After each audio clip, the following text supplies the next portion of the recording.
Open Your Eyes is brought to you by the Belize Bank. Our country, your bank.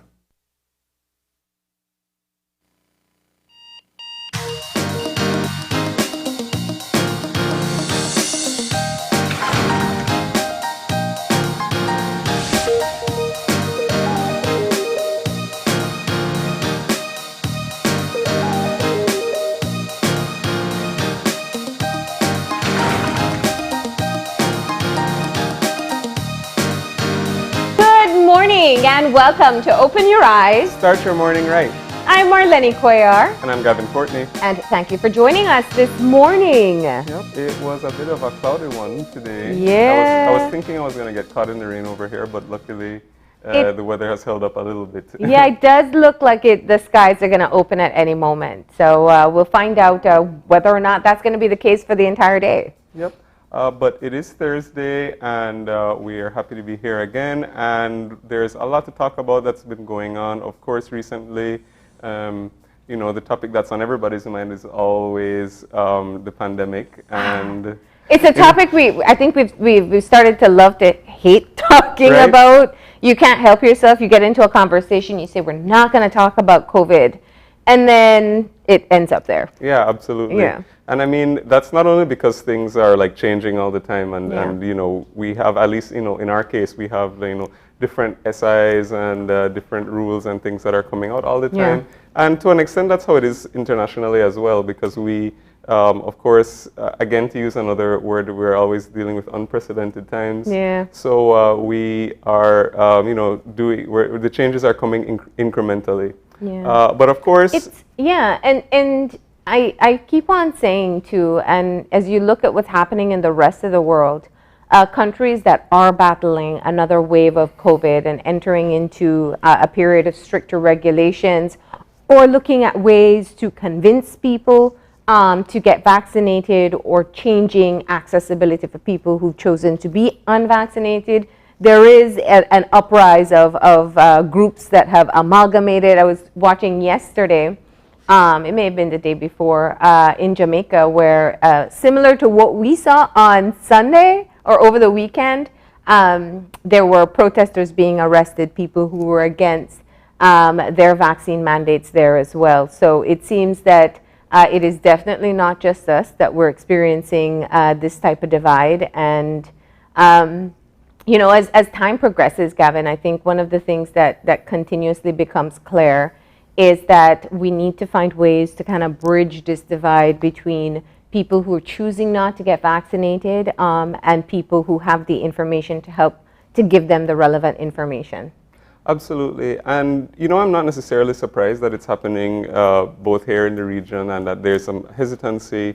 Yeah. And, I think it is natural, of course, to question something. Yeah. And I think where we are at this stage now, at least, is that the scientific community, the medical community, and all the experts are overwhelmingly recommending taking the vaccine. Of course, hundreds of millions, and we've passed the billion mark for vaccinated persons worldwide now. Yeah. And so, we're in the billions now. People have been taking it all over the world. It's recommended that it is safe for persons. Of course, if there are people who may be allergic or have some other sort of condition which prevents them from taking the vaccine, of course they would be exempt. Yeah. But for the most part, 99% of people are recommended to take the vaccine. And of course, the end result of that is that you are much more likely to not contract a serious case of COVID. Yeah. And that it's been hard to sort of spread the message to the people who are a bit more hesitant, because there's hesitant and there's questioning, and then there's people who are outright. Yeah. And that's we had a conversation yesterday with pediatrician Dr. Eck, and that was one of the things I wanted to hear from him, because if anyone knows about people who are anti-vaccination, it would be pediatricians, because or children have to be vaccinated in this country, especially when they're going to go into the school system. Mm-hmm. They have to provide the vaccination card. So he has encountered people, and I think one of the things that he said was really interesting was asking people questions about why, especially those who are specifically questioning the COVID-19 vaccine. They're not against all vaccinations, they're just against this one.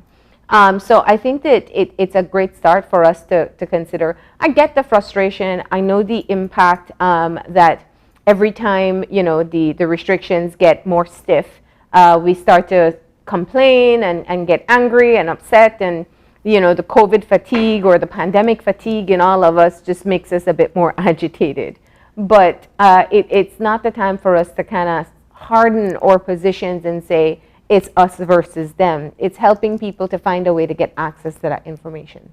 Yeah, for sure. And the thing is that there are resources. Even, I mean, the best one I think would obviously be to ask your doctor. Yeah. And your doctor would also be the person to direct you to even more information that might help you understand. I know that nowadays I'm seeing a lot, on social media of sort of informational clips with information about the vaccine, and that's there's tweets, there's TikToks, there's all kind of videos which show. And I actually watched one yesterday, even though I'm already fully vaccinated. I never really gave much second thought as to what's in the vaccine and how it works or whatever. I just sort of listened. I just sort of say, well, the doctor advises that I take it, so I take it. And I want at the point when we were talking about herd immunity, it's like, okay, 80%, we're gonna get there. I'm gonna do it. Sign me up. I mean, just last week it occurred to me again. Like last week, actually, I was feeling under the weather a bit, and I did have to go to the doctor. And then, of course, he prescribed me some medication, and of course, I just went and I bought it, and I took it, and I didn't give it a second thought to think, well, what is in this antibiotic, and when was it made, and And I think that's normally what our response is, but of course in the context of the pandemic, people are a bit more sensitive, especially having gone through what we've all gone through, and we're all in a sort of a very anxious, or have been in a sort of an anxious, tense sort of period. But with that said, I did you notice yesterday the Ministry of Health started to differentiate the hospitalization records to show how many people are in fact vaccinated versus unvaccinated that are in the hospitals. I think what we can clearly see is that the majority of persons who are hospitalized at the moment are unvaccinated. But I do think that one of the stories that, of course, people are talking about is the fact that the 2 deaths that were attributed over the past 2 days were of fully vaccinated people. Yes, and of course, that is it's somewhat concerning, of course. But it shows you how serious the threat of COVID-19 is, and of course, with the efficacy of the vaccine, the thing is that it was never something that was supposed to prevent infection in the first place. And it was also something that it's not 100% perfect, just like every medication, and because every human body is different. And there's a whole lot of things to take into consideration when it comes to how COVID might affect you, when it comes to whatever condition your health is in, whether you have any conditions, comorbidities, any sort of long-term chronic diseases, of course, will affect how COVID affects you differently. But still, with that said, the science is saying that our best chance, for community protection is with the vaccines, and we are already seeing where the KHMH is at capacity. And that's at the end of the day, that's the goal. It's not to overwhelm the health system, the healthcare workers, because and of course the ripple effects which come from when the ICUs and all of the resources are dealt with are being diverted to COVID, then of course the other patients who need other services also are affected as well. And that's why I think transparency helps a lot. When we talk about the fact that vaccines may have side effects on a small percentage of people, that some people may feel ill for a very short period of time, and then they bounce back as their body has built up some of these antibodies. When we talk about the protection that we get when we are fully vaccinated, it's not saying that it is 100%. It is possible. We hear cases of breakthrough infections. But what happens when you're fully vaccinated is that you have an added layer of protection. So you are less likely to catch it if you come in contact with someone who has had COVID, who is COVID-19 positive. You're less likely to pass it on. You're less likely to be hospitalized or have severe symptoms. And you're less likely to lose your life as a result of this disease. So I mean, it's not that every time you wash your hand or every time you sanitize, you kill all your Yeah, chances of exactly. getting COVID-19. You keep on doing it because you keep on protecting yourself. And that's what it is, an extra layer of protection. Yeah, absolutely, and I'm glad that you brought that up. Yeah. You know, when we talk about it in relation to the other protocols and safety measures that we're being asked to follow, it's the same thing. You know, and the vaccine is another layer of protection, and it's the best we can hope for right now. You know, science is evolving, and of course, maybe 5 years from now there may be a vaccine with greater efficacy, but you know what we know now about how the vaccines that we have, and we've got the Johnson, we've got Pfizer, we've got AstraZeneca, Sinopharm. We know that all of them offer a very big layer of protection, and at the end of the day, the more persons that get vaccinated, of course, are going to be the less serious cases. And it also prevents, because it prevents the spread, it also prevents the mutation and the variants, which we've already seen occurring. We know Delta has changed the game a whole lot worldwide, more aggressive, more infectious, and we want to avoid that. Yeah. So, you know, we always continue to encourage persons to go out and get vaccinated, and we're going to keep sending that message. Of course, of course.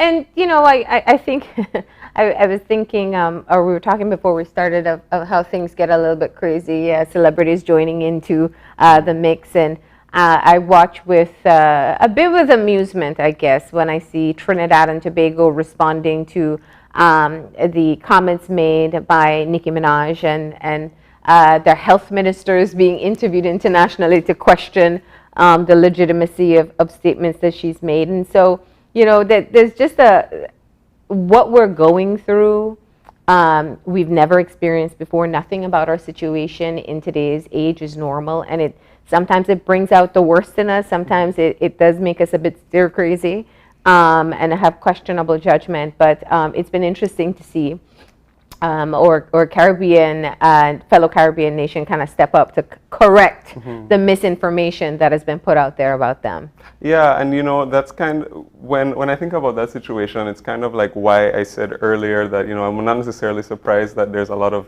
hesitancy, both in Belize and the region, because if we look at that situation, I'm sure that most of us have been sort of a situation where we, you know, maybe we receive sort of a chain WhatsApp message that says, and it's something that I mean, I've got them about COVID and I've got them about the vaccines, and even before that, and you know, that may be relaying some sort of anecdotal story, or maybe saying that, oh well, the vaccine will cause this or that, and you know, that, you know, and people may end up running with that and believing it, but you know, when you do get a message like that, you have to evaluate the source of that information, whether it's something to trust, right? So if you get something that says, well, I heard that somebody's cousin's friend happened to this, and that's usually, versus, you know, versus a PhD doctor saying, no, you should take this, and versus, you know, well, my friend's cousin said this. I mean, you can weigh those two, evaluate which is a more trustworthy source. Or they just, you know, throw the word renowned in front of the doctor, and suddenly they're. But yeah, this is, like, as we said, this is not a situation that's unique to us. But in the meantime, we are under stricter measures for the next week and a half. We're almost 1 week down with the first one. So we're hoping that we see a reduction in cases. Yesterday, News 5 reporter Paul Lopez went to visit the KHMH and see there again just how much they have had to expand. We've been documenting the work at the KHMH since the start of the pandemic, and how they've had to expand the spaces to allow for treatment of the Belizeans who require care for COVID-19.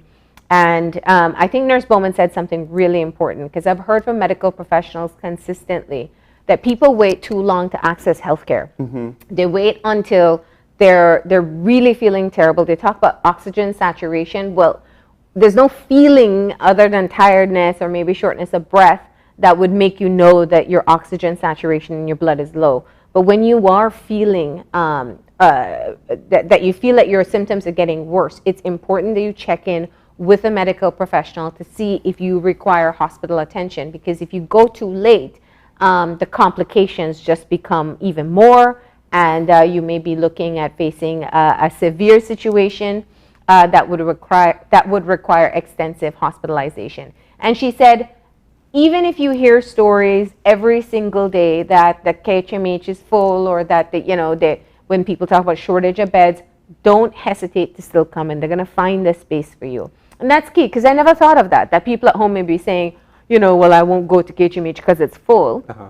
We hope that's not the case. We hope that you will still take every step necessary to preserve your life, because the rapid deterioration that can come with this disease is not something to be taken lightly. Yeah, absolutely. And I think we've heard stories, and we've covered stories right on the show from people who have survived COVID-19, and several people have said that the changes can come almost sort of overnight.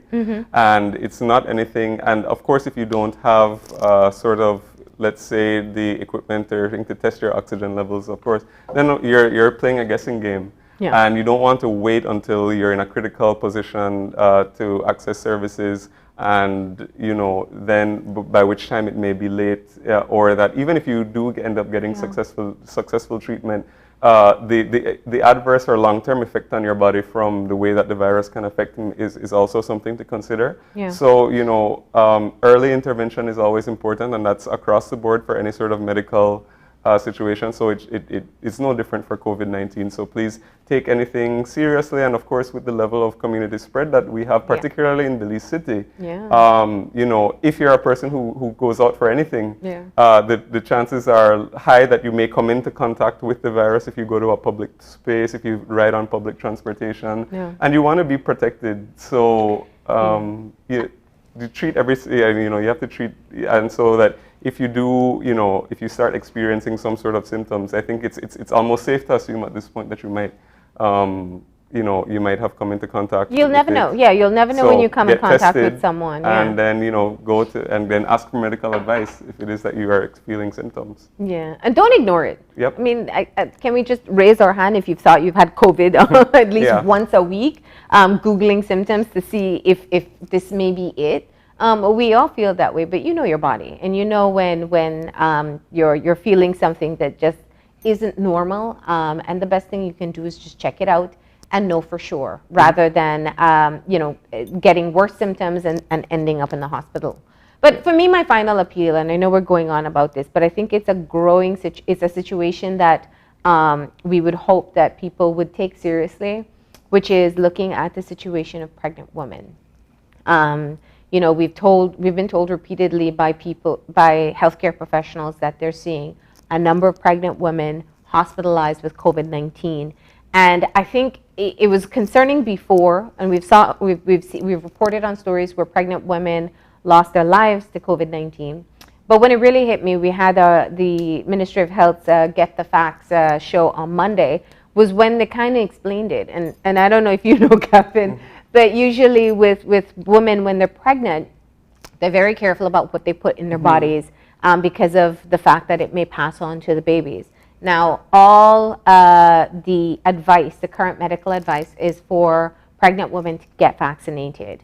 And if they deliver and they're still unvaccinated, they can get vaccinated when they even if they're breastfeeding. But when they're hospitalized, and there are all these different medications that are usually used to treat people with COVID-19, a number of them can't be administered because they're pregnant and they're thinking about the child. So it really makes it even more difficult to treat them, and therefore they're seeing very severe complications and even loss of life. I think Dr. Eck yesterday said there were about 4 maternal deaths of recent. And that's a tragic situation, losing a mother and a child. That's no family wants to face that type of pain. So if you are expecting, or if you plan to get pregnant very soon, we definitely encourage you to talk to your doctor about getting the vaccination. The Pfizer vaccine is available, especially for pregnant women, so you can be able to access that. But the concern is how many people are being vaccinated, how many pregnant women are being hospitalized due to COVID. No, absolutely, and I think that I definitely want to echo that. So if you are expecting, and if you are, indeed even just, sort of family planning, and you're trying to maybe have children, it's something that you definitely want to do we want to maybe get vaccinated now and have that layer of protection before you even before that before you do get pregnant. Yeah. But even if you are currently, the Pfizer vaccine is recommended as safe, and you can go out and get vaccinated just to increase your safety. All right, so that's our reminders for this morning, and that's just where we are right now. We have to talk about COVID because we are seeing a very serious situation in this country, and we hope that you are also paying attention to the numbers as we see them and take every precaution possible to keep yourself and your loved ones safe. But let's move into some motivation for this morning to get you started on this Thursday morning. That means it's time for our eye opener. And our eye opener, taken from dailyom.com, goes like this. In order to make our dreams come true, we must, when the world is in chaos, we can still have our own inner peace and maintain a sense of calm in the sea of unrest. People who maintain their sense of calm when things around them are in a state of flux and confusion are always wonderful to be around. We feel calmer just being near them, as if they have activated our own sense of inner peace. From them we learn that we can be calm, even when everything around us is in turmoil, because we know that no matter what happens, this inner sense of calm will help us to function well. Often times of confusion are the times that enable us to find that part of ourselves that knows how to cope and how to be a light to others in the storm. It helps to remember that we don't need to completely understand what's happening right now, nor do we need to be able to predict the future. Most of us just want to find our way to being at peace with whatever happens, and we can find this peace inside.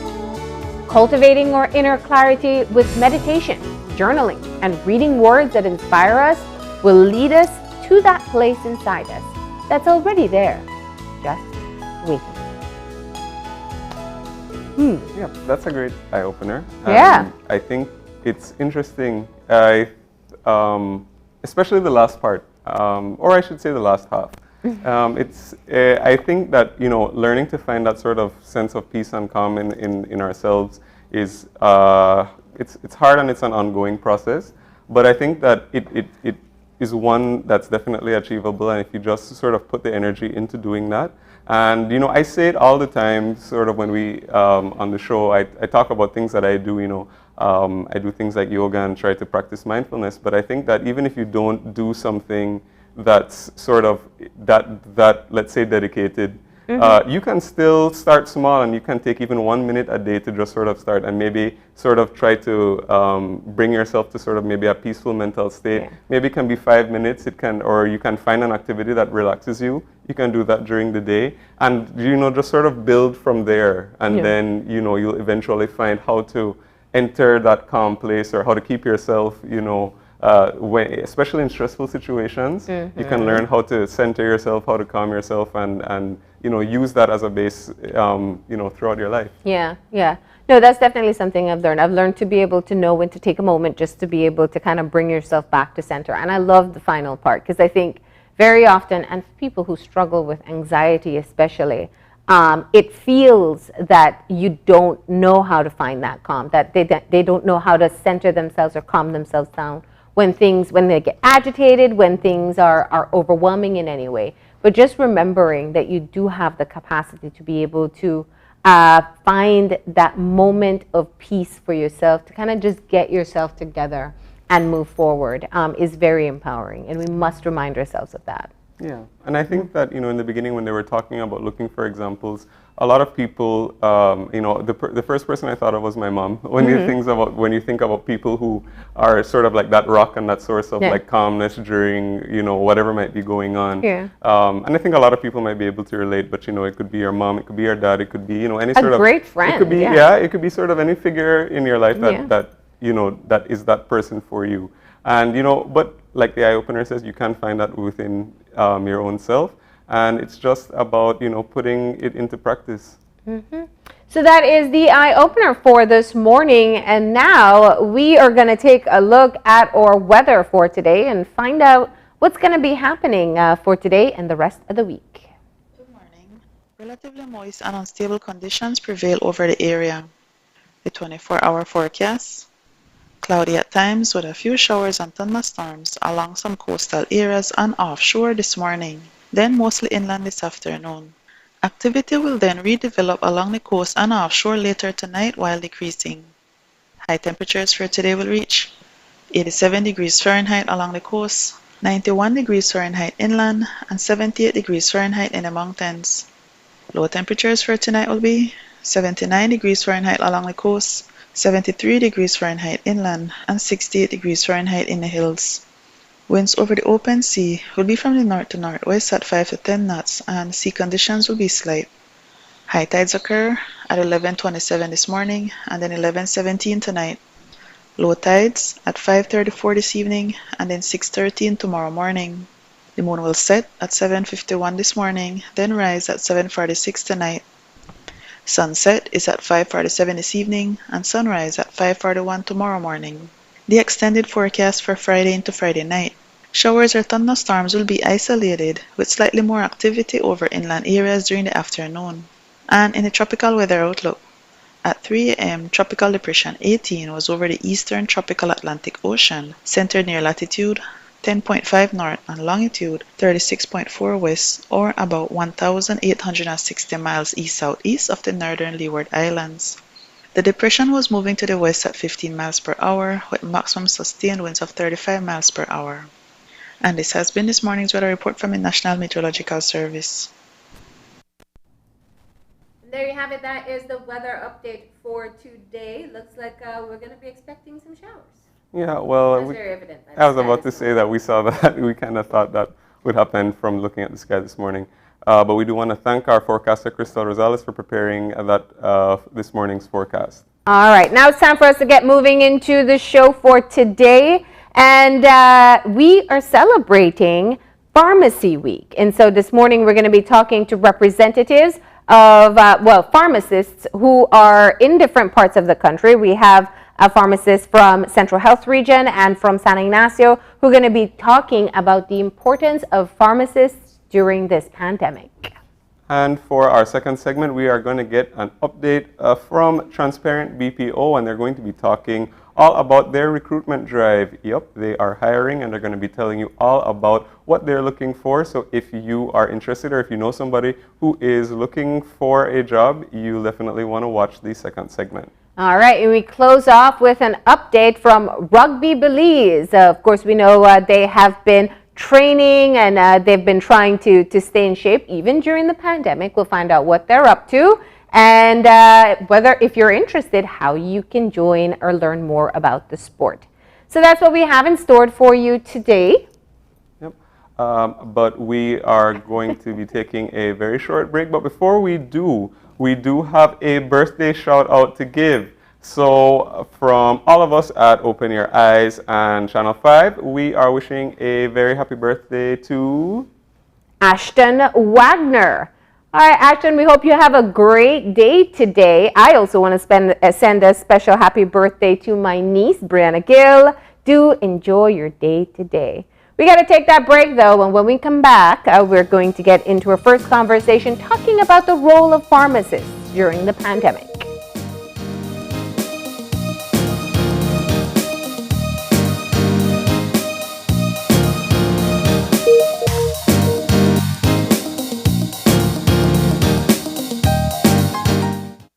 Good morning, sweetie. It's time for school. Are you a teacher or public sector employee who is thinking of owning your new home?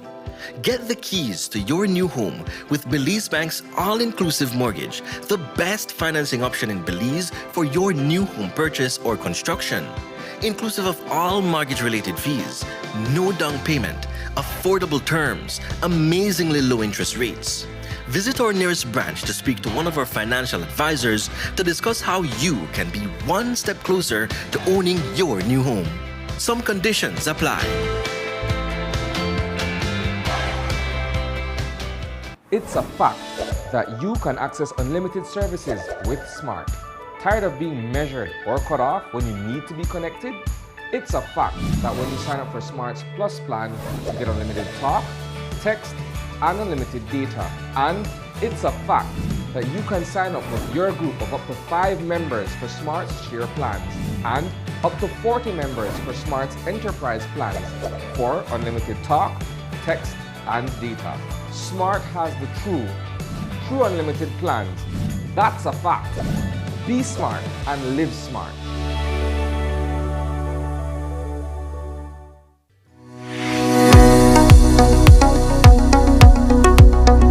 How does the AstraZeneca vaccine work? The vaccine provides support to help your body develop immunity to the virus that causes COVID-19. The body is left with a supply of memory cells that will remember how to fight the virus. It takes a few weeks for the body to produce the antibodies after vaccination. How long does it take to build immunity after taking the first dose of the vaccine? There is protection 14 days after a person's first dose. However, that initial protection may decline over time, which is the reason why it is so important to get the second shot. How long after the first dose should one take the second dose? The second dose should be given between week 8 and week 12. Are there any deaths associated with the AstraZeneca vaccine? There have been no deaths associated with the AstraZeneca vaccine. Vaccines save lives. They remain the safest, most effective, and cost-effective medical tool developed. Increased uptake of the vaccine is the best way to stop this pandemic, save lives, and return to normalcy.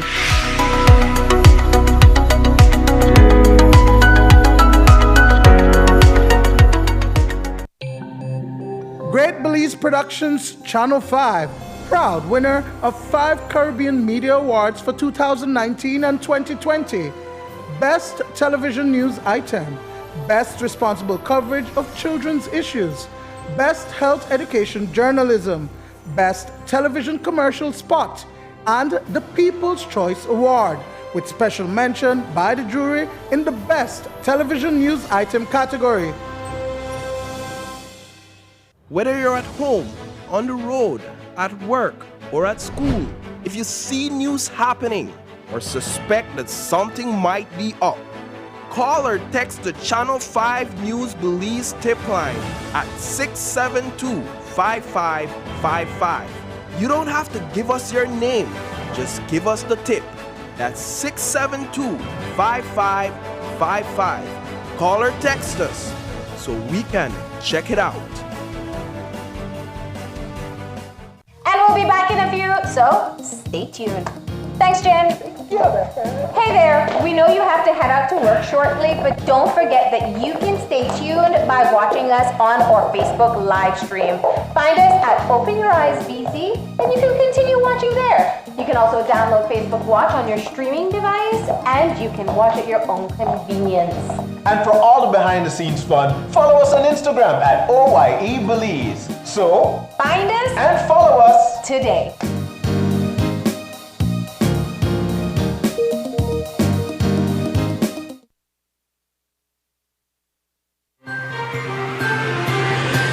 Today's COVID update is brought to you by Fulltech Systems, your technology center, where you'll come for the price but stay for the service.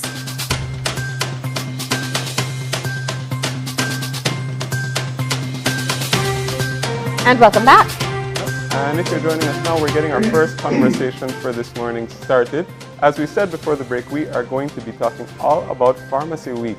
And we've got 2 pharmacists joining us to talk about the significance of and the importance of Pharmacy Week 2021.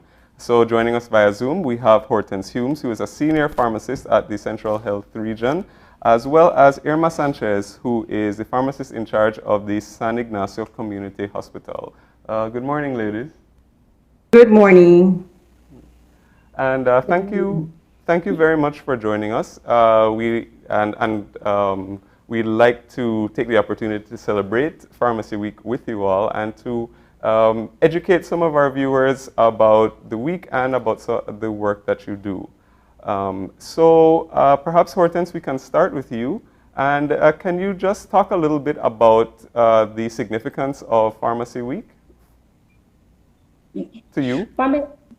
Hi, good morning, everyone. Yeah.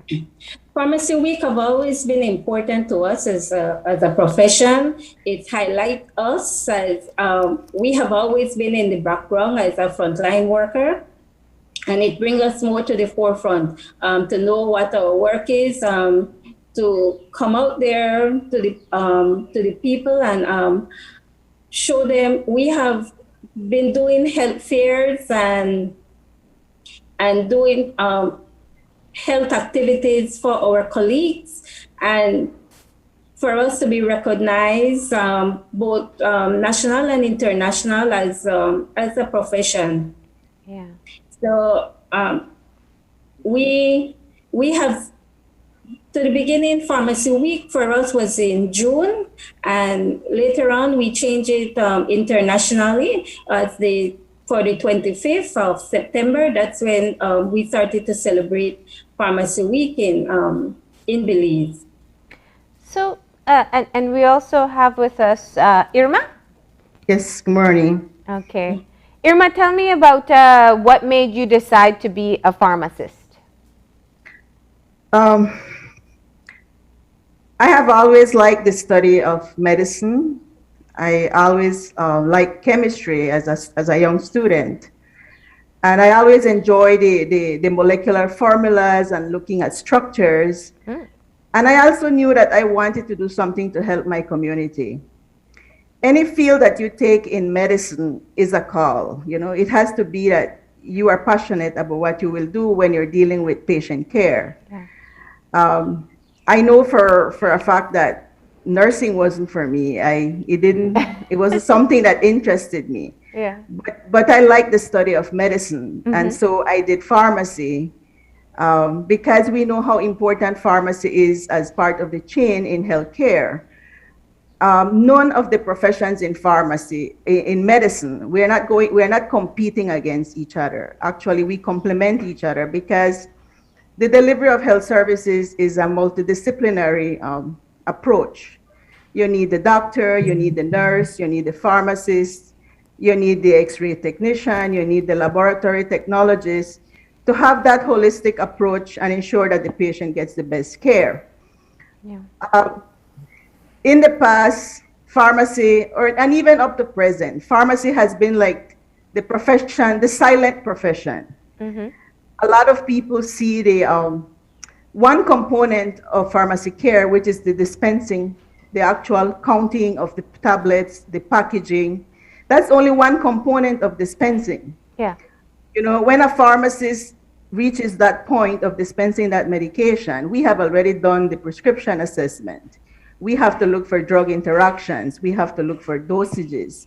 We have to look at what condition the doctor is treating to see if that is the best option or if we can make a recommendation to use something else. So that is where we play a very key role, but always behind the scenes. And that is what the public doesn't get to see.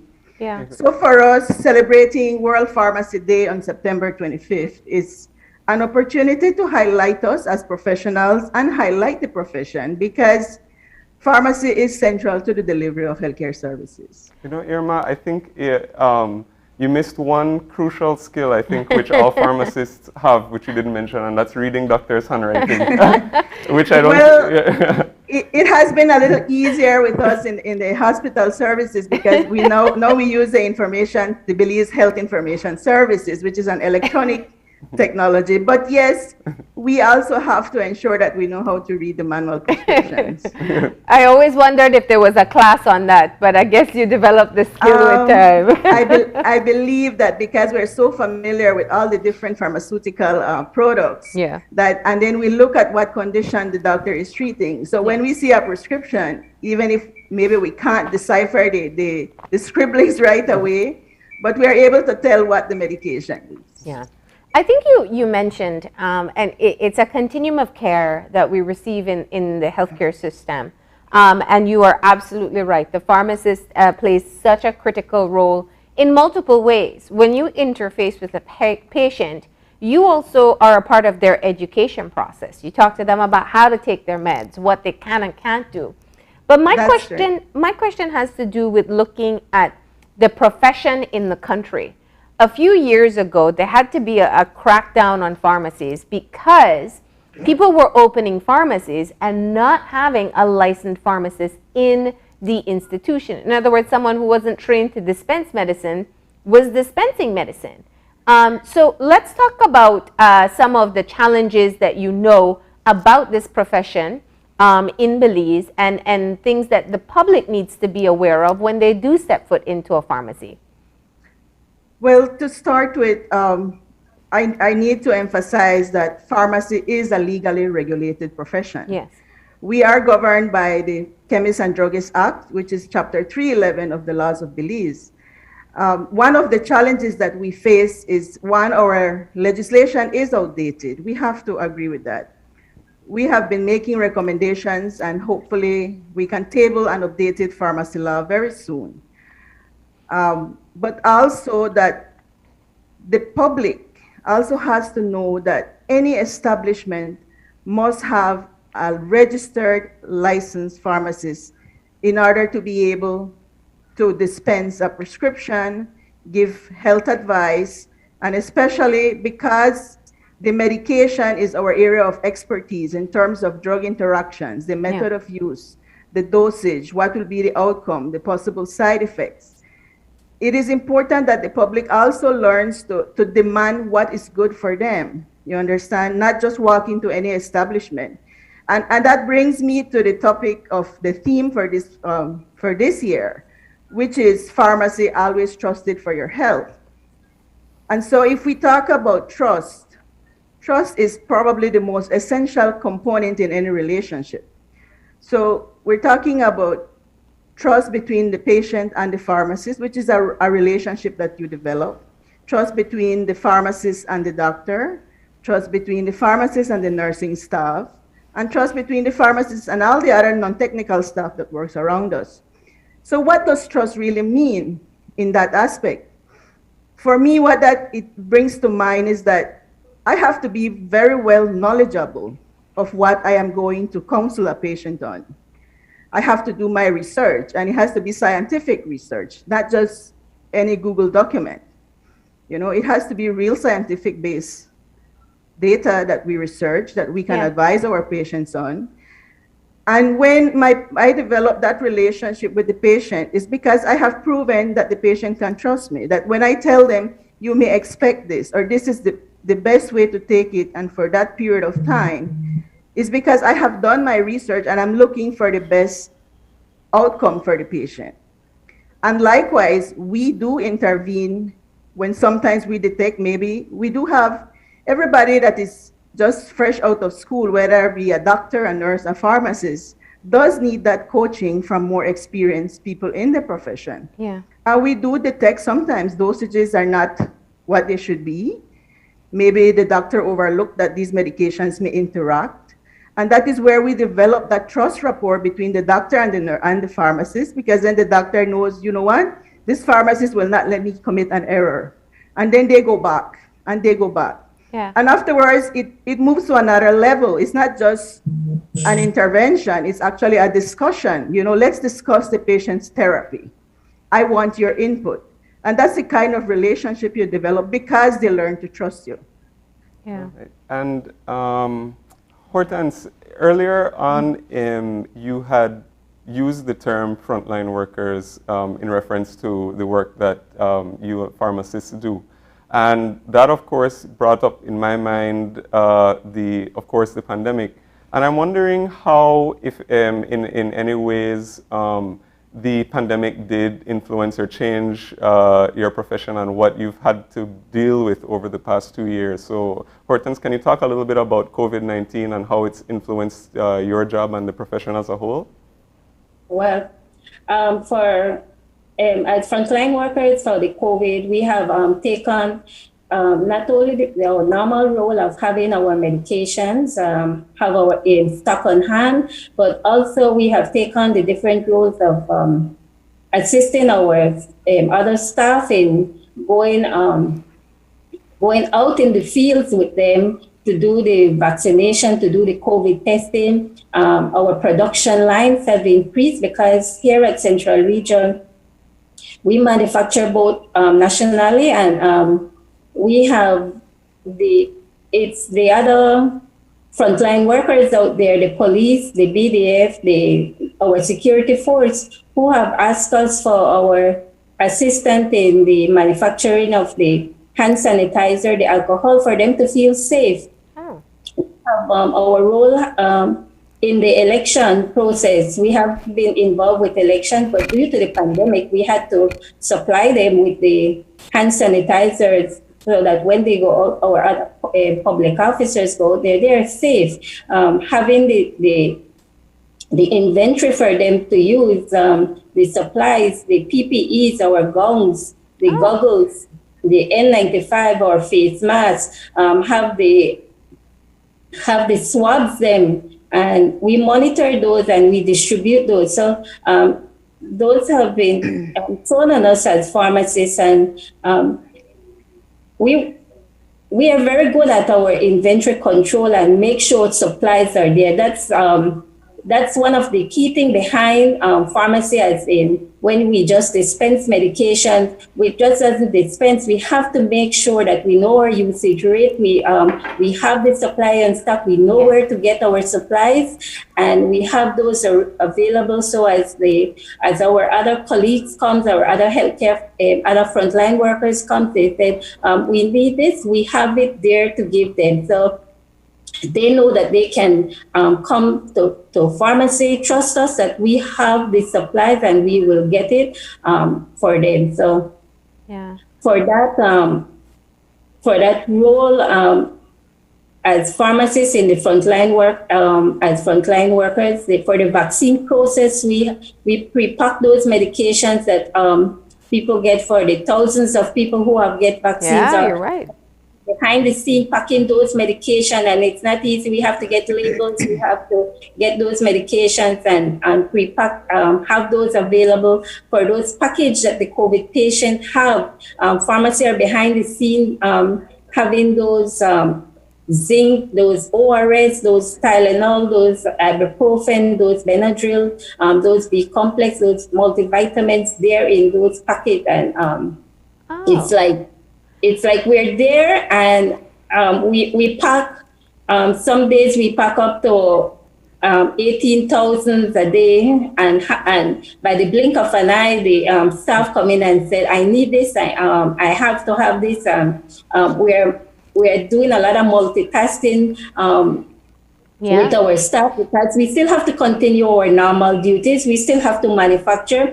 We still have to tend to our patients, the NCD's patients at Central Regions. Our facilities are far apart, so we have to find transportation to take these to our medication to San Pedro, to Kikaka, to Ladyville, to Hattieville, to Port, to Matron Roberts, to Cleopatra. And I must say the staff here, even if they said the data entry clerk said, "I will come on my bike to pick it up so that I can have it for the patient." Everybody have worked together as a team. I'm so glad you said that, Hortense, because I think that's one of the things that a lot of people don't know, which is that for persons who are registered with public clinics, that you've actually been dispensing their medication, people who have NCDs, and sometimes even taking it to them so they don't have to expose themselves to unnecessary risks by coming to the clinic. And these are kind of the extra efforts that are made by our healthcare system to try to keep everyone safe. But let me come back to something else that you said before. You said you need to understand the usage history. In other words, you need to know what type of supply you need to have to meet demands. What has changed under the pandemic when it comes to supply and demand for common medications? For the COVID medications, we have seen increased usage in our Tylenol, our Brufen, our zinc, the vitamins and all of those things. So it's like one spell when we're requisitioned for those, it takes quite we've been requisitioning for it like while normally we would have said, okay, I need like 36,000 ibuprofen. Now it's like 18,000 in a case. We wanted like 20 cases of that, and we would normally requisition like 3 cases, 20 cases. So those things there, we see where there is an increase. Then we have to find storage space for them. So all of these are behind the scenes that we do our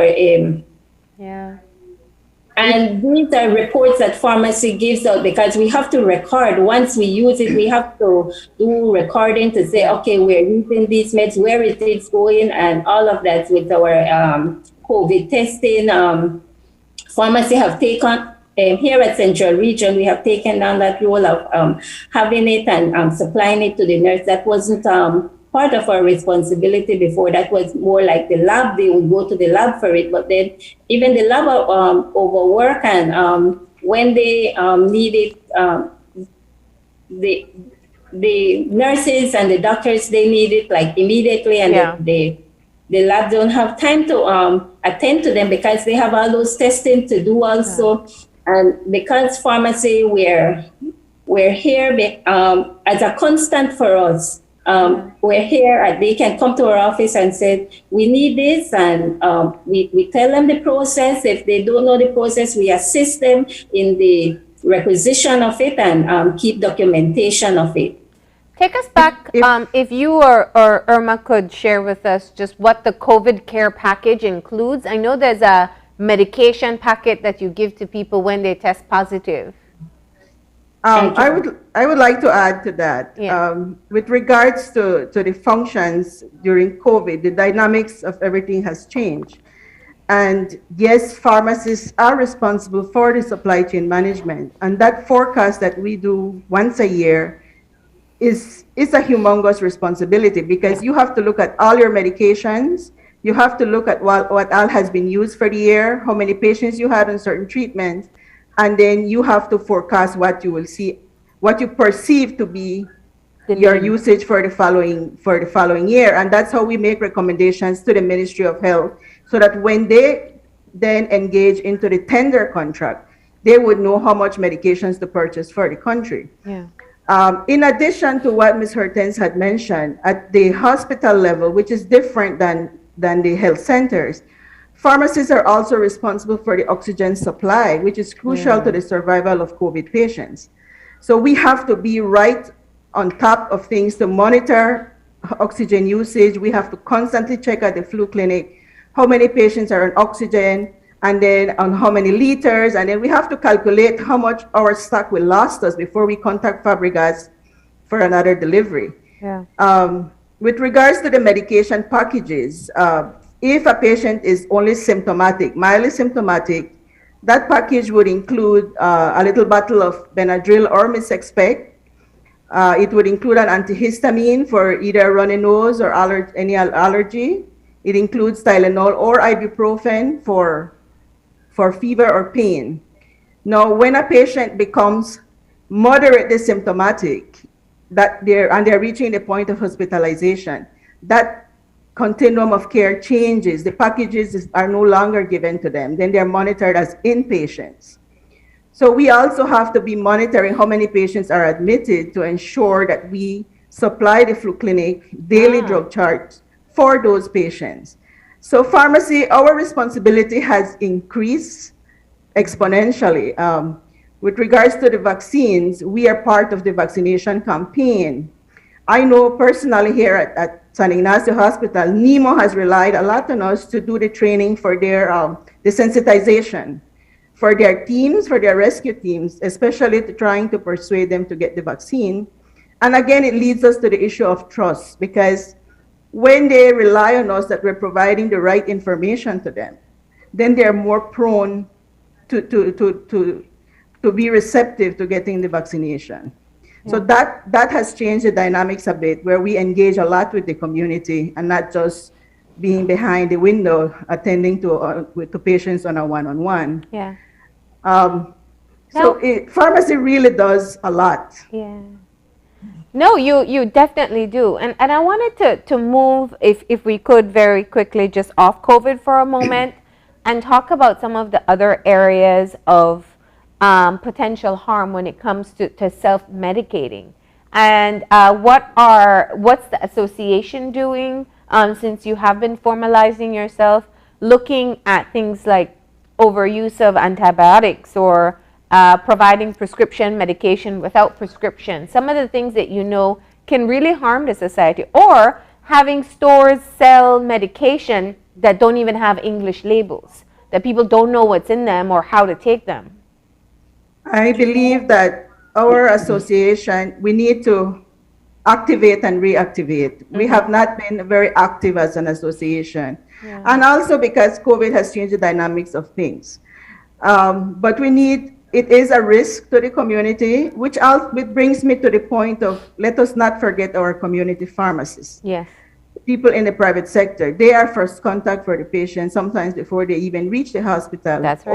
Or if they want to see a doctor. So I also want to salute my community pharmacist colleagues out there. It is important to know that we rely heavily on them to ensure that they do the ethical thing. I mean, pharmacists do not diagnose and we do not prescribe. Pharmacists are trained to treat based on diagnosis done by the physicians. And based on that diagnosis, then we know what is the most appropriate medication that they're supposed to take. Now, there is something called a pharmacist sale-only medication, which is not necessarily over-the-counter, but is also not necessarily strictly prescription. Those are the ones that the pharmacist in the community setting can recommend to patients based on symptoms, signs and symptoms presented or described to them. But if it is a strictly prescription medication, for example, a pharmacist should not be starting a patient on diabetic treatment, hypertensive treatment. Those need management until a person reaches the dose.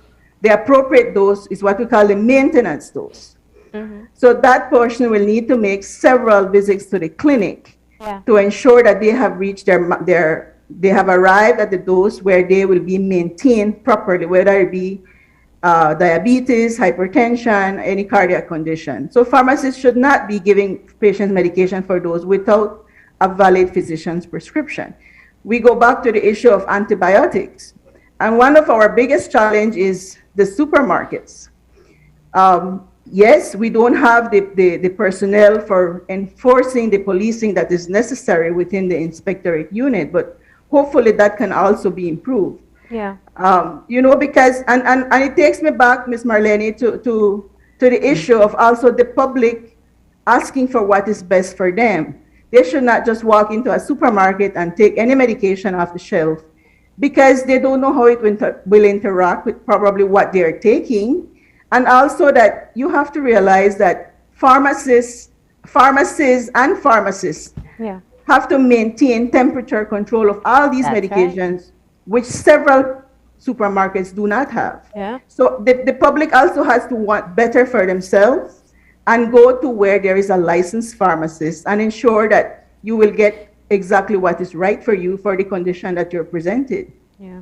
And also with the antibiotics and medications out there, we have our drug inspector units. Just as how pharmacists, we police the doctors in where they check and balance with when they write their medication to see that everything, their diagnosis, their treatments, everything's are in order. The drug inspector out there, that's another department in pharmacy that they go out there and inspect us, the community pharmacy. They come and inspect us as pharmacists in any working area, that our areas are kept according to standards, our dangerous drug books are up to standards, that we dispense in it according to the regulations, or antibiotics that they have prescription for them. So they do go out there. So it's not just that the pharmacists are left there on their own. The government have a body out there, the drug inspectors, who goes and regulate those on what's being sold. What's being sold to the public. What about when there are wild claims made of medications that may cure things that you know don't exist? Who regulates that? Where does the Pharmacy Association fall into that? The regulatory body for pharmacy practice in Belize, whether it's community or hospital, is the Ministry of Health. That is the competent authority. The Pharmacists Association in its current state does not have that legal arm or legal authority to police anyone in that sense. Yeah. It's more of just a professional association, like a networking. But it can influence the ministry in terms of ensuring that these medications out there with all these bogus claims are also regulated. So that also falls under the Ministry of Health. And in a similar sort of topic, earlier on in the introduction of our show, we were talking about the issue of the COVID-19 vaccine and vaccine hesitancy. And I'm wondering if you, as pharmacists, ever deal with this issue, not necessarily just related to the vaccine, but sort of hesitancy, and perhaps persons may have questions of the pharmacy, of you all, as to, the safety of the medications. And if you are in that position, how is it that you've been able to perhaps, allay some of their concerns or give any advice that might be helpful to anybody who is maybe doubtful or anxious about taking certain types of medication? It goes back to your years of service, of interaction with the public. Generally, in the past, Pharmacy Day has been a week whereby we would set aside an entire week, and it was done in June. But now, because World Pharmacy Day is in September, we decided to go as a profession to celebrate International Pharmacy Day. But we would normally do health fairs. We would also do what we call the brown bag day, where the patients are encouraged to bring all their medications in a brown bag. We would sort them out for them. We would get rid of what's expired. We would counsel them. We would ask them how the medication has been stored and for how long has this bottle been open, because everything has a shelf life. And so when you develop that relationship with your patient and they have questions about anything else, we find that we are readily able to allay their fears when they have concerns. For example, a patient may come to us and say, this tablet disintegrates too fast when I take it out of the blister. Maybe it crumbles in their hand, And so we assure them that we do what we pharmacists also do what we call a quality assurance product card. So we help the ministry in monitoring the quality of the drugs that we have at the end user point. And so we would show them that we would make a report to the ministry, and it would be followed up, and the drug will be investigated to see if there's anything with the compression of the tablet, and to ensure that the quality has not been compromised. So we are able to deal with patients in that sense, because we show them where we network with the ministry and with the other pharmacist colleagues countrywide. And if it's something that they're not comfortable with, they may say, well, this looks discolored or this breaks. We say, well, we'll try to get you from another institution to see if there's a difference. So we do one-on-one with the patients like that to allay their fears. Okay.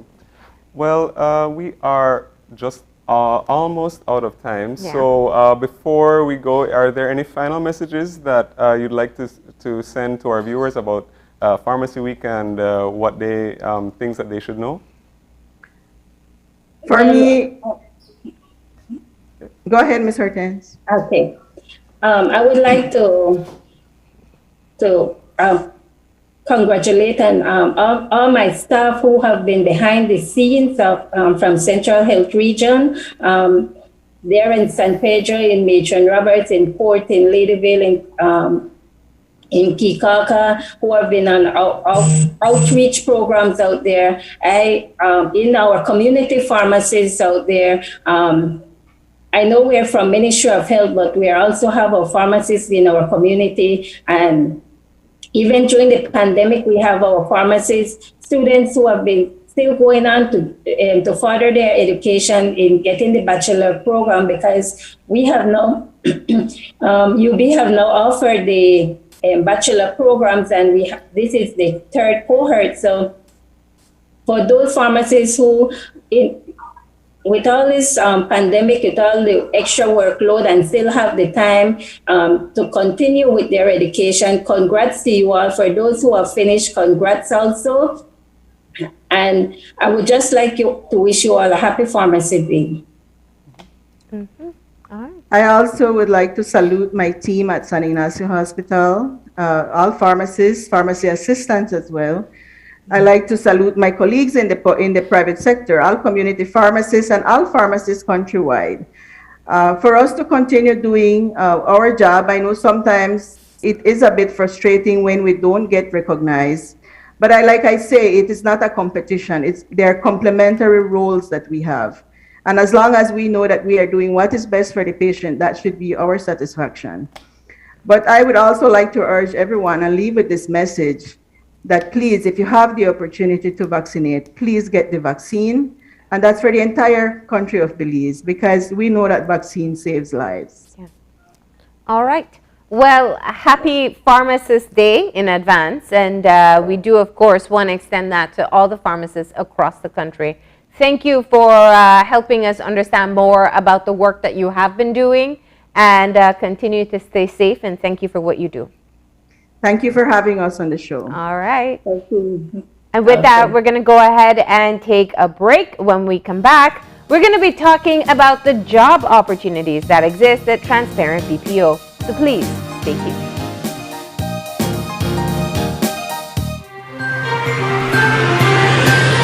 This COVID update was brought to you by Fulltech Systems, your technology center, where you'll come for the price, but stay for the service.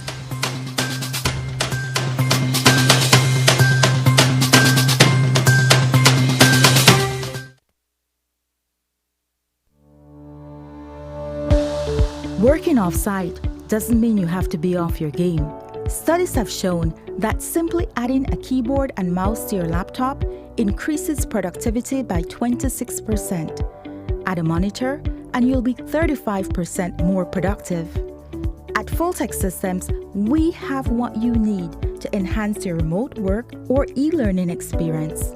With devices such as headsets, video conferencing monitors, webcams, keyboards, mice, docking stations, all with the brands you trust. Keep connected with collaboration tools like Microsoft 365 Suite and Kaspersky, and perform efficiently no matter where you are. Fulltech Systems, your technology center, where you'll come for the price, but stay for the service.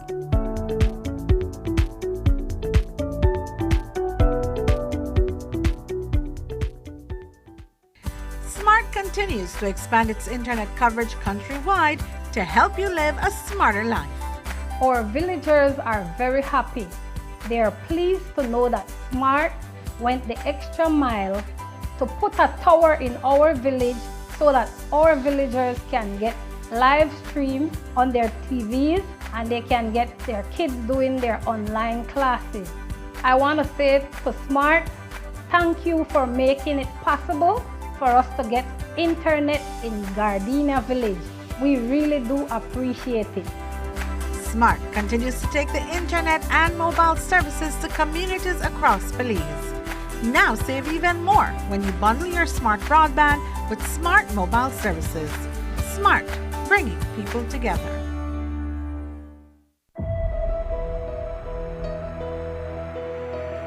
Vaccines protect you and they protect me. Getting vaccinated is one of the most important things you can do to keep yourself and your family safe and healthy.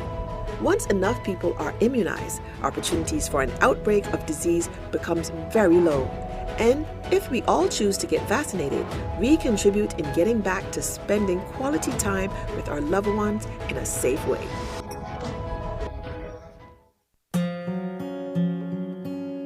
Life can be tough when a loved one suddenly departs. Dependents of the deceased are sometimes left alone to pick up the pieces and may be stranded financially. Fortunately, the Social Security Board provides survivor's benefit to ease the burden.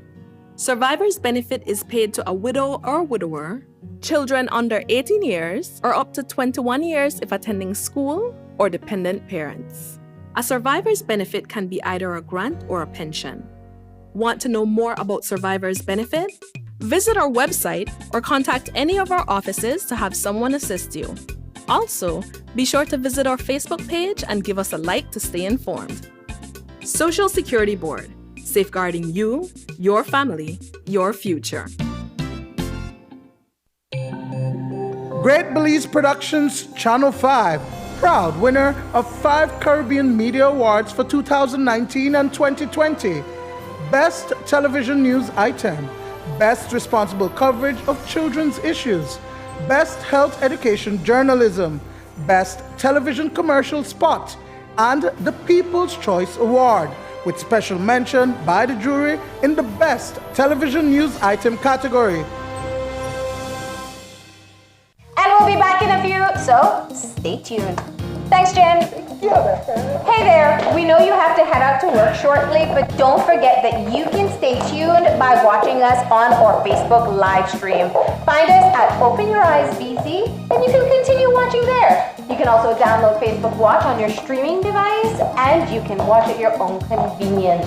And for all the behind the scenes fun, follow us on Instagram at OYE Belize. So, find us and follow us today.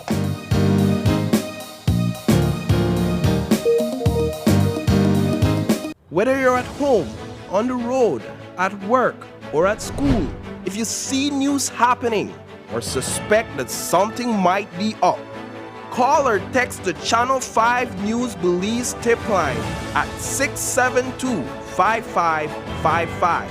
You don't have to give us your name, just give us the tip.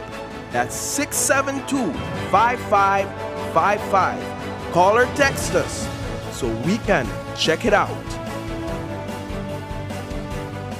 When someone you love becomes a memory, the memory becomes a treasure. Channel 5 introduces the Daily Obituaries. The Daily Obituaries will broadcast all death and funeral announcements and memorials to honor your loved one's life and memories. The Daily Obituaries airs on Channel 5 prior to the evening newscast, with subsequent repeats at 10 p.m. and 12 noon the following day. It will also be placed online on our social media platforms, all for a standard package fee. Celebrate their lives and memories with Channel 5's Daily Obituaries. Honor in life and reverence in death.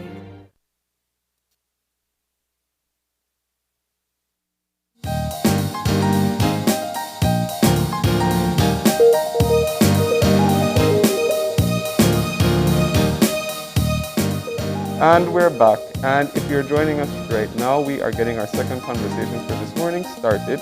And as we said before the break, we are talking to Transparent BPO, and they're talking all about their recruitment drive. And joining us for this morning's conversation, we have Noe Agreda, who is the recruitment manager from Transparent BPO, as well as Stephanie Guerra, who is the senior operations manager. Good morning, guys. Good morning. Good morning. And thank you for joining us. This is a pretty exciting conversation, which I'm sure a lot of people would be interested to find out about. You are hiring, but before we get into the drive, why don't we just talk a little bit about Transparent BPO, the type of work that you do, and why somebody interested might want to work there. Okay. So good morning, Belize, and good morning, everyone. Transparent BPO has been one of the leading contact centers in Belize. We have roughly going on 13 years that we're established here. Currently, we are looking to recruit, and we have some very exciting opportunities. One of the things that I really appreciate about Transparent BPO is the growth that presents itself. So starting out, you could start out as an agent, you work your way up. You could start out and go into the training department, the recruiting department. You could also venture into operations, or you can venture into HR. So there's been a lot of people who basically started out like a level 1 position and then gradually work themselves up. So there's a career opportunity. Something that really, to me in Belize, you don't necessarily find a lot of career paths necessarily in Belize. So for me, I think that's one of the most exciting opportunities there. How long have you been with the company? And tell us about your own journey.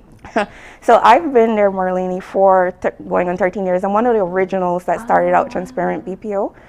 Again, started out like an agent. Right back here. Yeah. Right here. You remember I it. remember it. Yes. We moved in around the same time. Yeah. So that's where we started out. And eventually I worked my way up. I became a supervisor, was a supervisor for maybe a short period of time. Yeah. And there was that availability for me to move over into the training department. I then became the training manager, and then I moved over into operations, and now I'm in the senior manager, operations manager role right now. Yeah. So it's been a very exciting journey. Definitely learned a lot, grown a lot professionally and personally as well, because there's a lot of development that goes into us, that the company invests into us. And, you know, I'm so glad you said that, because I think very often people see working at a call center as kind of a short-term job, but you're talking about building a career. And that's definitely something that people want to have when they settle into a particular job. So let's talk about what it's been like since the pandemic. We've heard repeatedly that where many other businesses are struggling, there is a greater demand for your service. Noe, you want to tell us about that? Well, sure. Ever since the pandemic started, we've been following all the necessary guidelines. We were one of the first to adapt to the new, to all the new changes that afflicted our society. We started, sending agents to work from home. We started following guidelines in the buildings, and especially for recruiting, we started doing a lot of it online. We started having people apply online. No more job fairs, but we would still have, an influx of applicants that we would send assessments to, that we would interview online through Zoom. And we are still growing because we still have business demand in several different campaigns that we have, right? Yeah. And since it's all online and it's distance, that really hasn't stopped. Yeah. So we actually have 450 people that we're looking to hire from now to the beginning of December. This campaign is looking for 450? This recruitment? The company. The company. Oh, the company. Yeah. Company in general. 450 people from now until the beginning of December. Nice. So not even the full years yet. We're really growing at a steady pace, and I think it's really exciting for anyone who wants to join the team. How many people are you looking to recruit this time around? So 450 between Belmopan and Belize City we are trying to get. Okay. And one of the wonderful things about it is in the first beginning when you are getting trained, of course we require for you to be physically in the building for that time, of course following all COVID guidelines, of course. And then after that you are deployed home. So the beauty about our business is we can work from home. So that has definitely been a plus for us in this pandemic. While everyone was kind of like, businesses were being really affected, we continued on as business as usual, just of course having to readjust with the new world order, so to speak. Yeah. And when you talk about, you're looking for so many people, can you also speak about like the different sort of jobs that may be available for, that people might be able to get? Sure. So we have jobs in customer service, in sales, and in other smaller positions like data entry and so on, right? Right now we're focusing a lot on the sales agents because, it's one of the harder things to look for, right? A lot of people, they come in with the idea that they're gonna do, anything or in sales just by, just with the dedication and effort and that. But the truth of the matter is that in recruiting, we're also looking for people with a certain level of creativity, right? Like sales creativity, people who are going to be asking why after they get rejected. Yeah, exactly. Like for example, if the customer says, "Oh, I'm not interested in the product," instead of just repeating the whole pitch over again, they're going to be asking, is there any particular reason why at this time you're not interested in the product, right?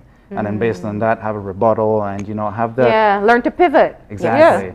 Know exactly where to hit. And so we're looking for that through our assessments, through our interviews. We're looking for people who can do that effectively. Yeah. And so. What's it been like since you have been able to keep your doors open and to take in new employees at a time when a lot of people are facing job loss. So it's almost an opportune time for you to recruit some quality talent, people who maybe worked in tourism, who knows the market, that you're working with. Tell me about how that has been a part of your process in the past year and a half. Right. Well, it has actually greatly benefited us because some of our top performing agents are actually people from those fields, right? Yeah. From tourism fields, from you know, other areas that had a lot of job loss. They came to us, and then they started being top performers because they were already very used to the environment. Yeah. And just changed it to an over-the-phone mechanic, right? Nice. So it's really great for us. Hopefully, these people, you know, build a long-term career with us and are able to see, you know, the value of call center work. You moved into your new space here in Belize City. How long ago is that now? A little over a year. During the pandemic. Yeah, during the pandemic. 2019, August 2019. Okay.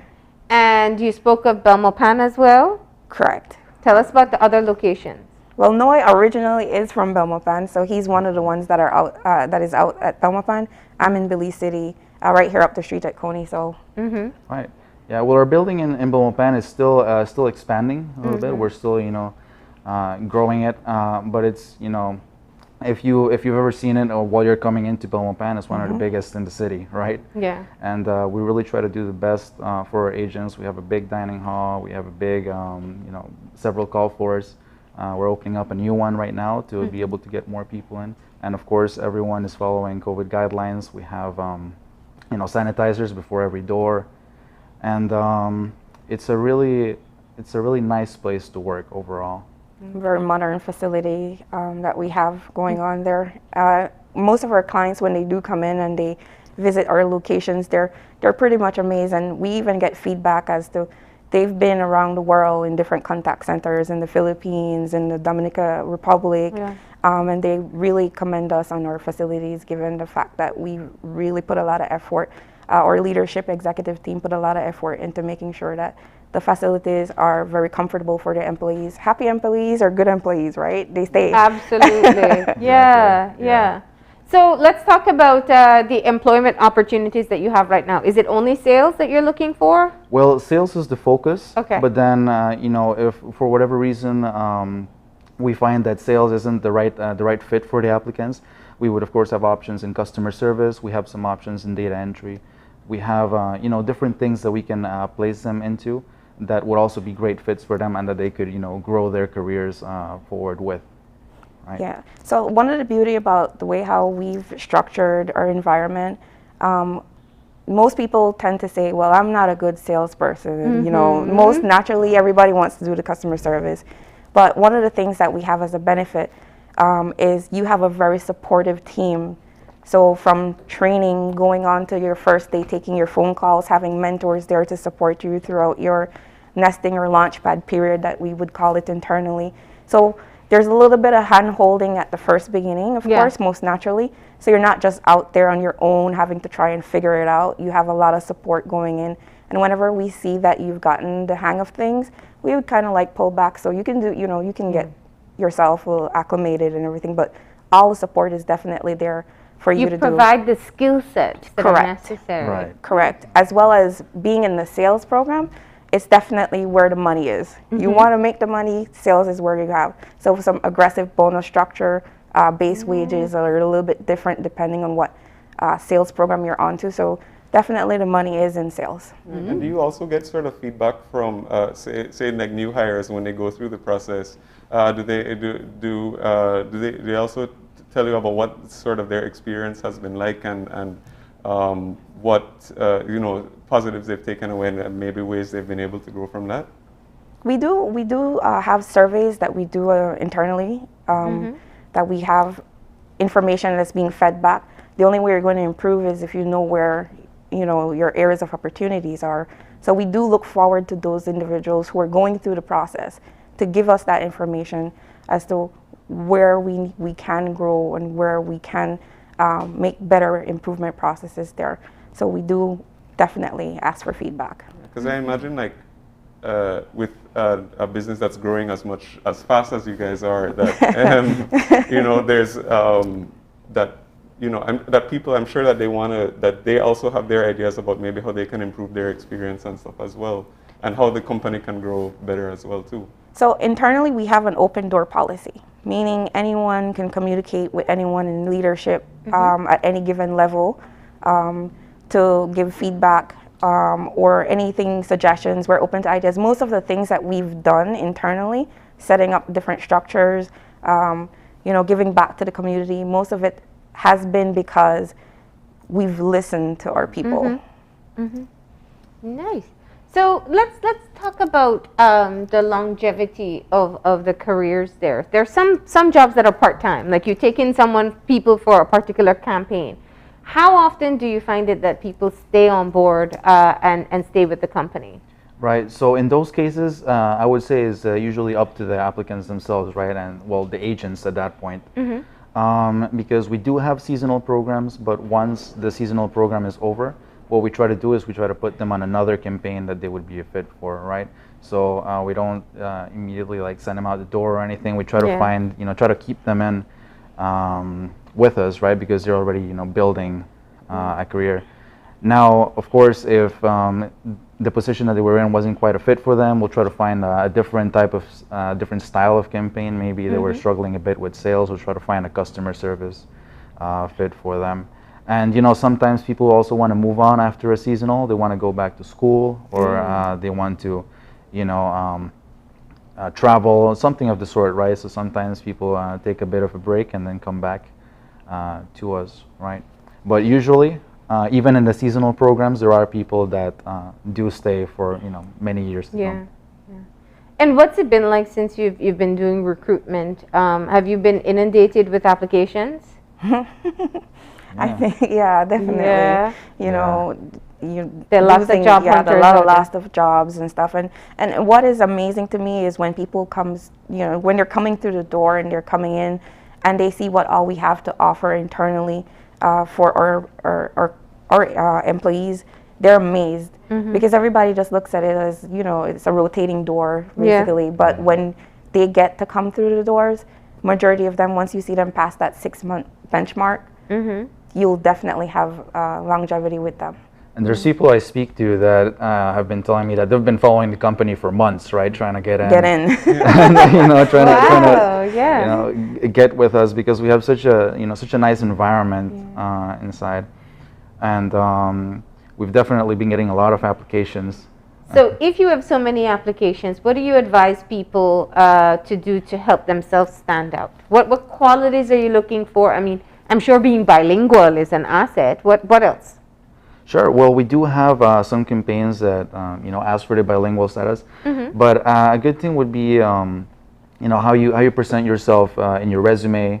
How quickly you respond to the emails that we send out, because we do send out assessments. We send out 2 of them. So through those assessments, we're able to somewhat measure the capabilities of the person applying, right? So if that is done on time and the scores are great and you've presented yourself well in your resume, then you're already well on your way to getting a position with us, right? Now the interview would be the final step, and it's in my opinion one of the easiest things to ace because it's really just presenting yourself right in a like a plate of food, right? Kind of with good presentation and everything's where it needs to be, and you got your scheduling figured out, you have your skills, what they are, and how to present them, and we see that, and then based on that we choose the right fit for you. I would say definitely brush up on your English. Definitely. The ability to speak fluent English is definitely a plus because we deal with solely American-based customers or Canadian-based customers. So having the ability to speak fluent English is definitely a major plus. Also having the ability to type, 32 to 36 words per minute with accuracy it is also a plus. So if you're not so well versed in your typing, I say pull out the old typewriter or keyboard and start getting some practice. Not your phone, but keypad. So those are the 2 major things I would definitely say you need to have in order to be extremely successful. What are the type of personalities that you find are really excel in this type of work? I would want to say extrovert, but we've also had a lot of introverts who do also I don't know, it's like they probably have like a different persona that comes out when they get on that phone. They sit very quietly, but when they're on that phone, I call them the silent assassins. Because to me, it boils down to you as an individual, how driven you are, and what's your need for working. So I would say extrovert, but I will also say you can't discredit the introverts too. And if people are interested and they want to learn more about maybe the opportunities, or they want to find out how to apply, like what are the best ways for them to find that or find information or to contact Transparent BPO? Okay, so an excellent way to apply with us, and actually the only way, would be to go online at transparentbpo.com/careers. Right? And once you go there, you'll be on our site, and you can click on Apply Now, and you can choose any of the positions that we have available there. We have the agents for Belmopan and the agent position for Belize City, but we also have some other positions, any of the others that we're offering at the time. In case you feel that you're a better fit for one of those others, you can also apply to those. Yeah. And if somebody has questions maybe about the process, or they want to find out some information? Right, so they can message recruiting about their recruiting process. Our email is recruitingbz@transparentbpo.com.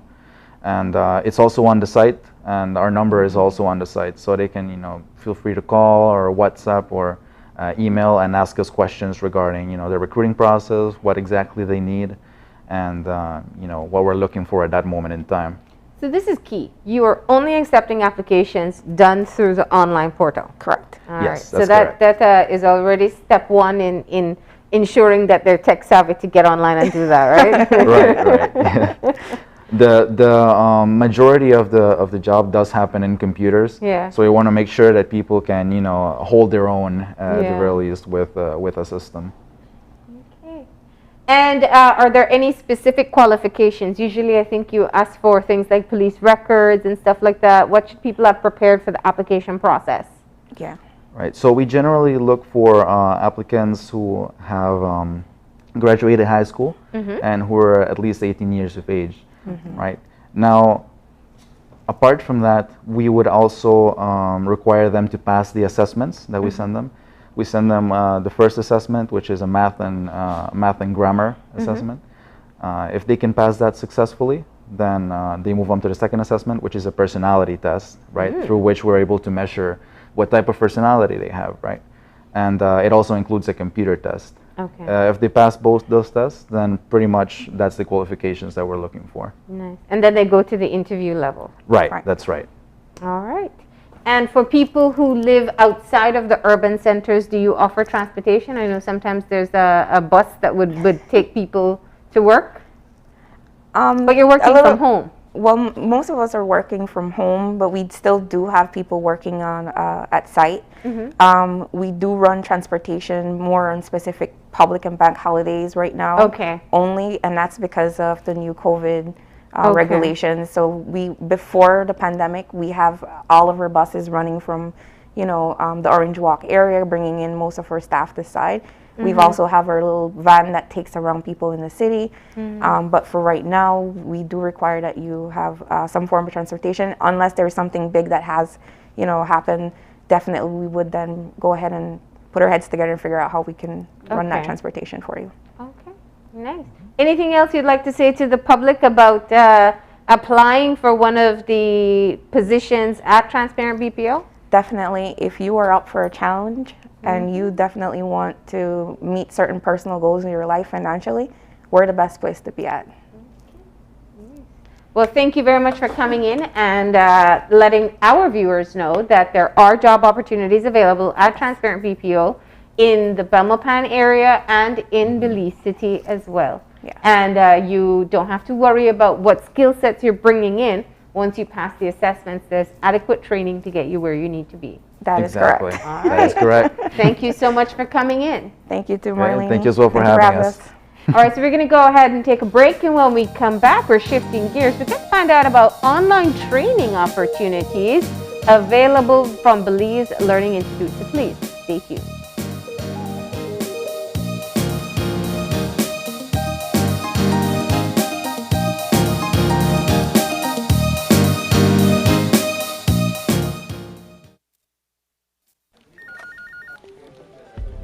As one of the largest cable and internet providers in Belize, CBC strives to provide our customers with the highest standards of quality, value, and service in all aspects of cable TV and internet. Monitoring our systems closely, our technicians combine creative planning and state-of-the-art technology with years of experience and training to develop and provide the most reliable and advanced cable and internet service to exceed your expectations. For CBC and our team of talented engineers, technicians, and customer service representatives, delivering less than the very best is never an option.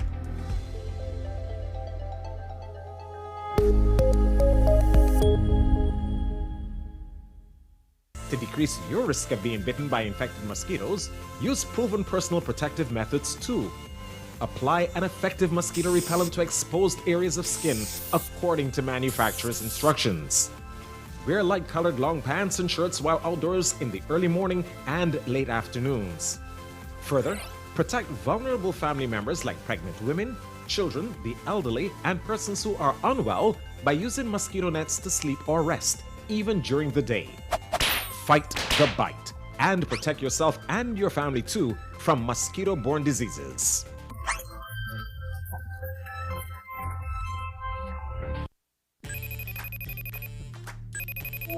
Hey son, how was your first day at Sixth Form? Really cool. It was great to see my friends, and I really love my teachers. I'm so happy to hear that. I'm sorry I wasn't there for your first day, but I'll be back from Corozal next week. It's okay, Dad. I can't wait to see you. Oh, and please remember, I still have some books I need to purchase. Ah, yes. Let me e-cash you that right now.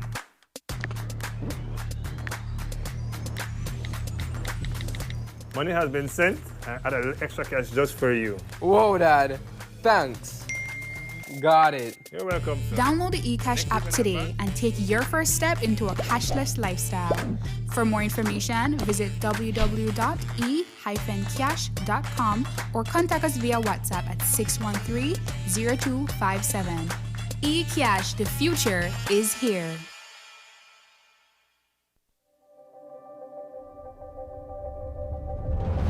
Bringing people together has always been SMART's mission and passion.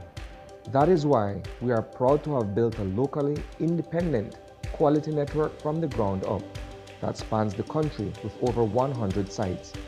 We continue to add more affordable mobile data packages, broadband speeds, and voice services to meet your personal and business needs. SMART has set the standard of true competition with the most competitive prices on all services offered. We invite and welcome you to join the SMART family, where the value for your dollar matters. SMART will continue bringing new technologies, more affordable prices, network expansions, and people together. SMART, bringing people together. Great Belize Productions Channel 5, proud winner of 5 Caribbean Media Awards for 2019 and 2020. Best Television News Item, Best Responsible Coverage of Children's Issues, Best Health Education Journalism, Best Television Commercial Spot, and the People's Choice Award, with special mention by the jury in the Best Television News Item category. Whether you're at home, on the road, at work, or at school, if you see news happening or suspect that something might be up, call or text the Channel 5 News Belize tip line at 672-5555. You don't have to give us your name, just give us the tip. That's 672-5555. Call or text us so we can check it out. And we'll be back in a few, so stay tuned. Thanks, Jen. Hey there, we know you have to head out to work shortly, but don't forget that you can stay tuned by watching us on our Facebook live stream. Find us at Open Your Eyes BC, and you can continue watching there. You can can also download Facebook Watch on your streaming device, and you can watch at your own convenience. And for all the behind-the-scenes fun, follow us on Instagram at OYE Belize. So, find us and follow us today.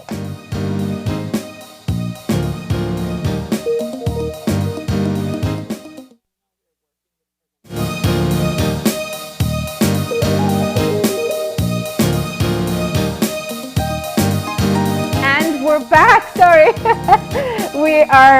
You are joining us in our conversation. Technically, we are joined by Charlotte Lopez as we learn more about the online services that she offers, professional development courses for individuals, for companies. And Charlotte, let's just jump right into it. I think what's fascinating is that you said you have been seeing a huge uptick in persons accessing training. Tell us about it. Awesome. Good morning, Marlene. Good morning. I am so sorry, I forget the name of your other Gavin host. is with me this morning, yeah. The name is? Gavin. Gavin, yeah. You have a wide array of hosts, and so I can't keep up. I'm so sorry, Gavin. And good morning, Belize. It's always a pleasure to join you and to tell Belize of the great value we offer. We are the Belize Institute for Service Excellence, Leadership and Research. And at least 2 years ago when I was on your show, Marlene, you said that's a long name. And I said, we'll grow into it. And we certainly have grown thanks to you, the Belizean public, who saw the value in the services we offer in terms of our training. Mm-hmm. A little over a year ago, we've had to shift a lot of those training online, and we've had to adopt. And as a result, now we have BZLearn.com. So Belize Institute is the company, and BZLearn.com is the online learning platform and training hub, which was launched a little over a year ago. Yeah. And so we are open. We develop many soft skills and even some technical courses. Yeah. And we say to participants, just call and ask. Just call and ask. And if there's a course you don't see, we're going to develop it for you. We're definitely going to source the talent that will be able to provide that course, and we'll offer it for you. Because capacity building is key. And training is not going anywhere anytime soon. That's right. And we're all getting comfortable with online platforms. Yep. So if we go back, was it 2 years already when you started the online platform for training? And you said you wanted to do a Belizean product. You wanted Belizean trainers, and you wanted to structure it based on what you knew were the needs here. And then enter the pandemic, and you were just ready to be able to offer these services.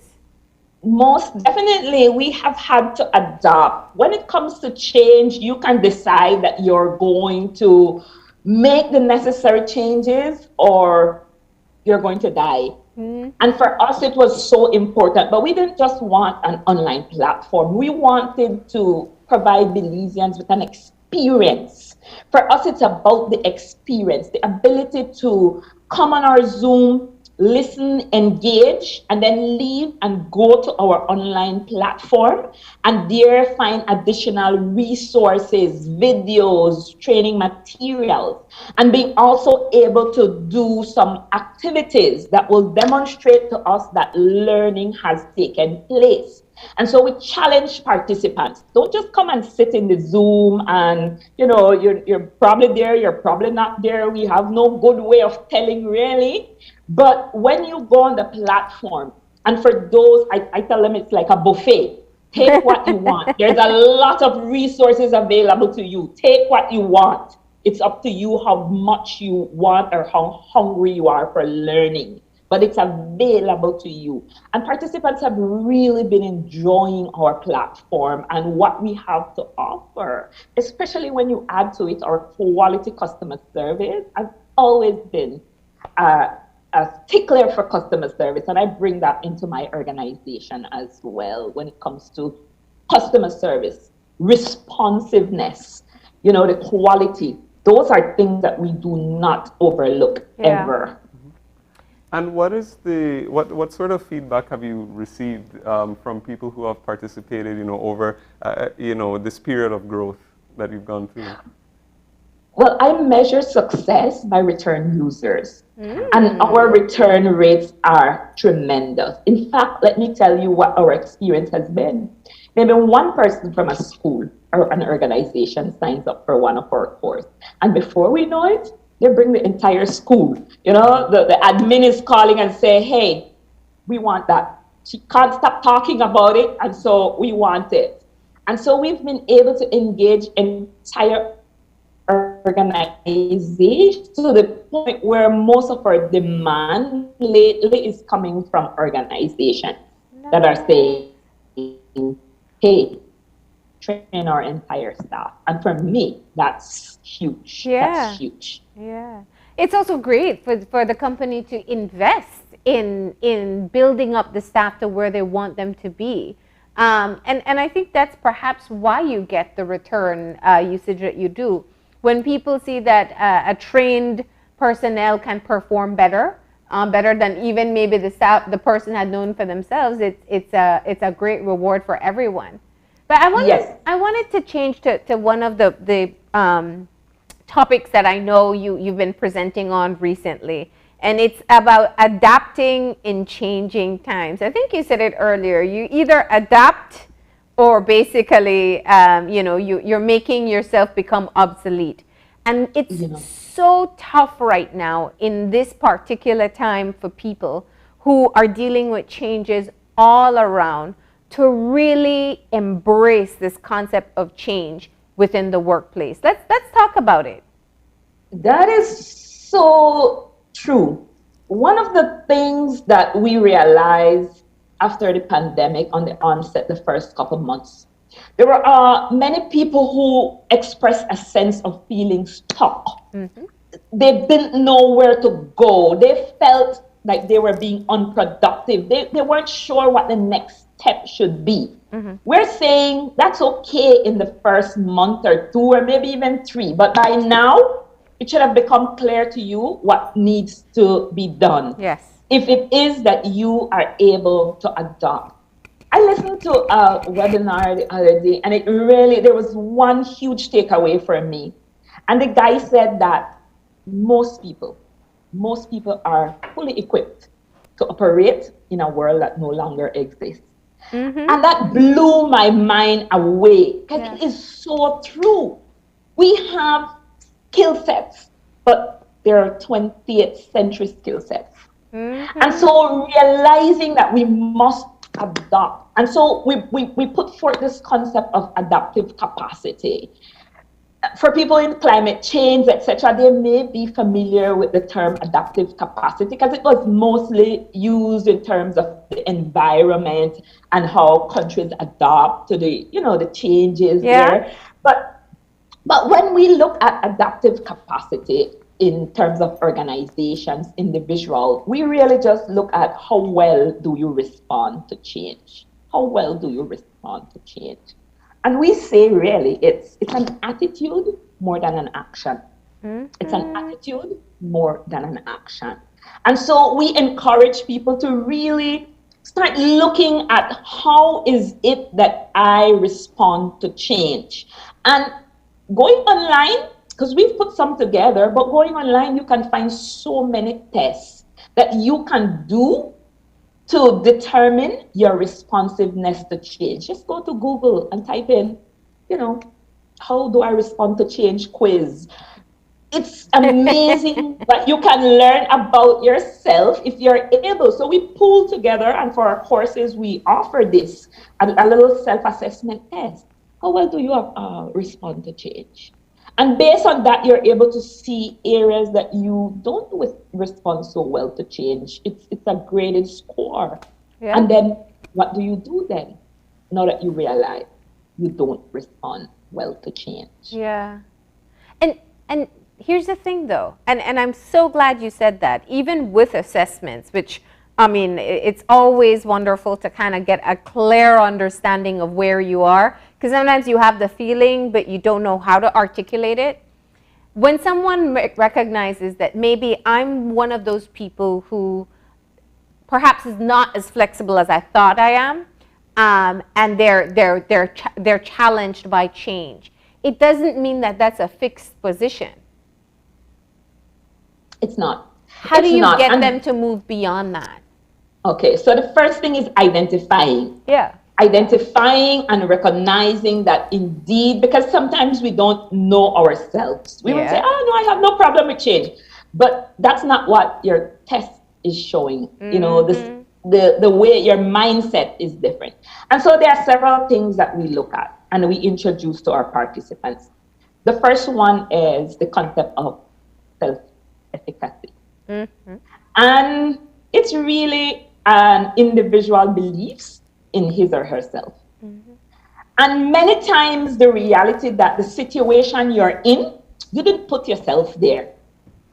And many people are stuck at that. It's not my fault, I didn't cause this, it's she, it's he, and they're stuck there at the blame game. Yeah. Self-efficacy requires that you look at the situation and say, okay, I didn't put myself here. The pandemic put me here jobless. My spouse walked out and left me with the kids and no home. I didn't put myself here, but this is my current reality. Yes.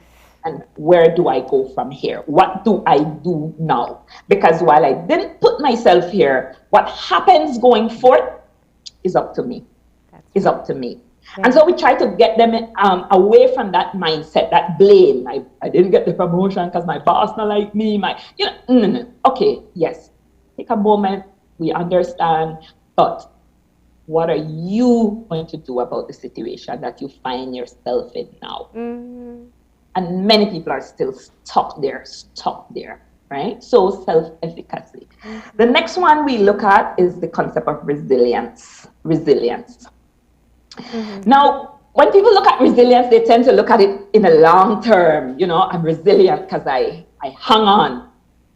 But resilience has more to do with how do you absorb that initial shock, that initial change.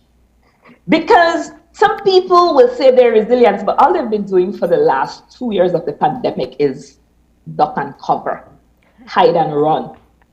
They've not been making much decision. They've just been lying low and waiting for it to pass. Yeah.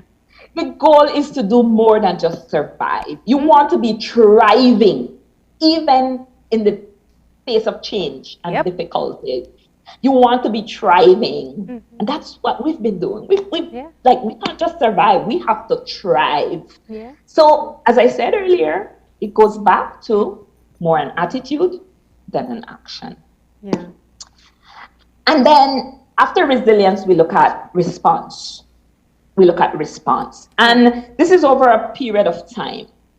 And the question you must be asking yourself is, what changes have I made? What changes have I made? And we go back to what I said, that people are fully equipped for a world that does not exist. Are you making those changes? I'll give you a simple example. Working with some organizations, and they're like, my people are not changing, they're not innovative, they're not, and I would say, can I look at your policies, your procedures? Okay. When was the last time you sat down with your team and you revised these policies and procedures? Maybe 1920. Okay. That tells me a lot. Yeah. Because we're still using archaic policies, procedures to administrate in today's reality when those have to change. So as organization, the fact that you're saying to your people, you people need to be innovative, you need to be creative, but we're still commanding and control and holding on and micromanaging them. We're saying, come on, you can do it. Yeah. So, yes, go ahead. I was going to say, because this brings to my mind an issue which I think perhaps a lot of organizations might face in a similar vein, that there might be sort of a clash when it comes to age groups and generations. And, they have established practices, for 30, 40, 50 years, and then you have people who, now adults are being born in the 2000s now. And so, we have people who've never lived without internet. That's so true, And so their approach to working and work at the workplace or whatever they may go through is completely different, and it may clash. So how is navigating that? Again, adaptive capacity, and you're right. And we encourage organizations to look at that generation divide. Clearly, it's a part of our effective workplace communications course. Yeah. Studies are showing that by 2040, the millennials would have taken over 80% of the workforce. That's right. And that is huge for how they operate and how they think.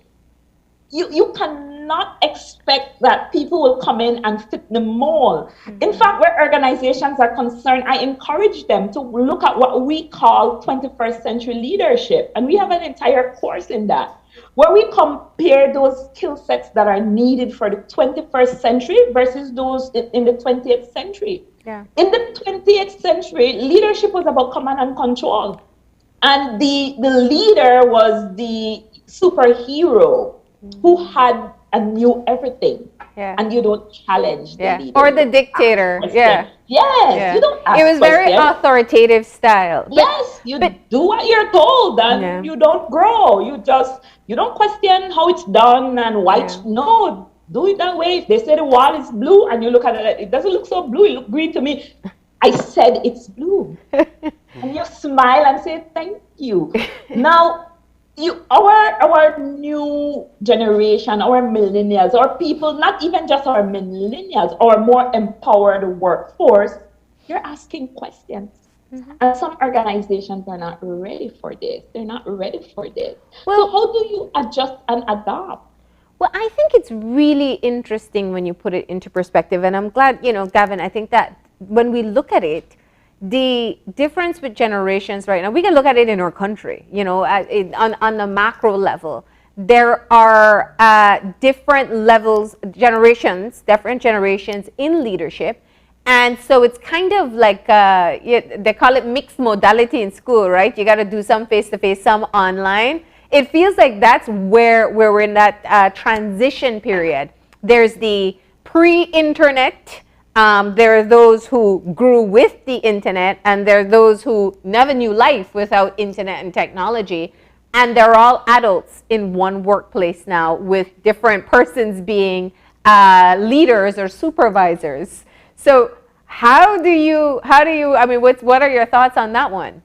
Yeah, because what we are used to do in the 20th century as leaders is put everybody in a box. Mm-hmm. And if we can put a uniform on them, well, even better. But realizing that your work becomes more challenging because you want to identify different communication styles, different personality styles. You want to get to know your people. And one of the first things you must do, for us when we communicate, we're sending out emails and we're following up by WhatsApp. Mm-hmm. And lately, I've even been saying to the team, let's start doing some short video clips and voice clips. Mm-hmm. Because the generation below 18, 19 going into the workforce now, they're not reading. Like, they're not reading a long text or even a WhatsApp. Writing a long text. You send a voice note. They're listening to a voice note. So be aware of this and don't say, because I grew up in an era where everything was formal. If it was written in a nice long letter, it was not acceptable as formal. So you could stay formal and not adopt, or you could realize that for these younger generation, formality is not the priority and you must adopt. Yeah. So send them some voice notes. I even say this to teachers when dealing with their students. Stop sending these long messages and long notes home. I don't read them. Send me a voice message. Send me a short video clip. These are things that we must adopt. But the only way we can adopt is if we step back and look at what is the reality. And now that I know what the reality is, what does this reality demand of me? What does it demand of me? And what are those changes that I need to make? Yeah. It is what it is. And unless you're able to adapt, you will not survive. Yeah. I think the challenge for many of us, Alexander Graham Bell said that sometimes we stare so long at the closed door that we fail to see the open door, the opportunities before us. Yeah. And I like to do a little exercise with my participants called What Am I Longing For? I told them Jakir have a song, what am I longing for? What are those things you're longing for that you miss, coming through your work during the pandemic? Are you stuck on those things still? Because you want to be careful. It's okay to reminisce and to look back, but understanding that, no, we're not going back there. We're not going back there. I keep telling people, don't tell me about returning to the new, to the old. I don't want to go back there. Yeah. I don't want to go back there. We've moved from that. Well, we termed it right in the beginning, We didn't say the temporary normal. We said the new normal. It's new. So it's the new. old normal may be gone. And then for organizations, what I've seen is that they put in place these temporary measures, and then they're not adopting it. They're just saying, okay, this is what we're doing temporarily until, you know what? It's been a year. Temporary is not a year. Temporary is 3 months, 6 months. It's been a year. Adopt the thing. Look at it, see what works, what didn't work. Just adopt it and say, okay, this going forward, this is what we're thinking. So stop being in this state of, upheaval because everything is temporary. Yeah. It's a year. It's a year. Adopt some of those changes that you've had to deal with and just make it work for you. All right. Well, that is, I know, for a lot of people who are listening right now, some harsh truth, but some necessary truth as well.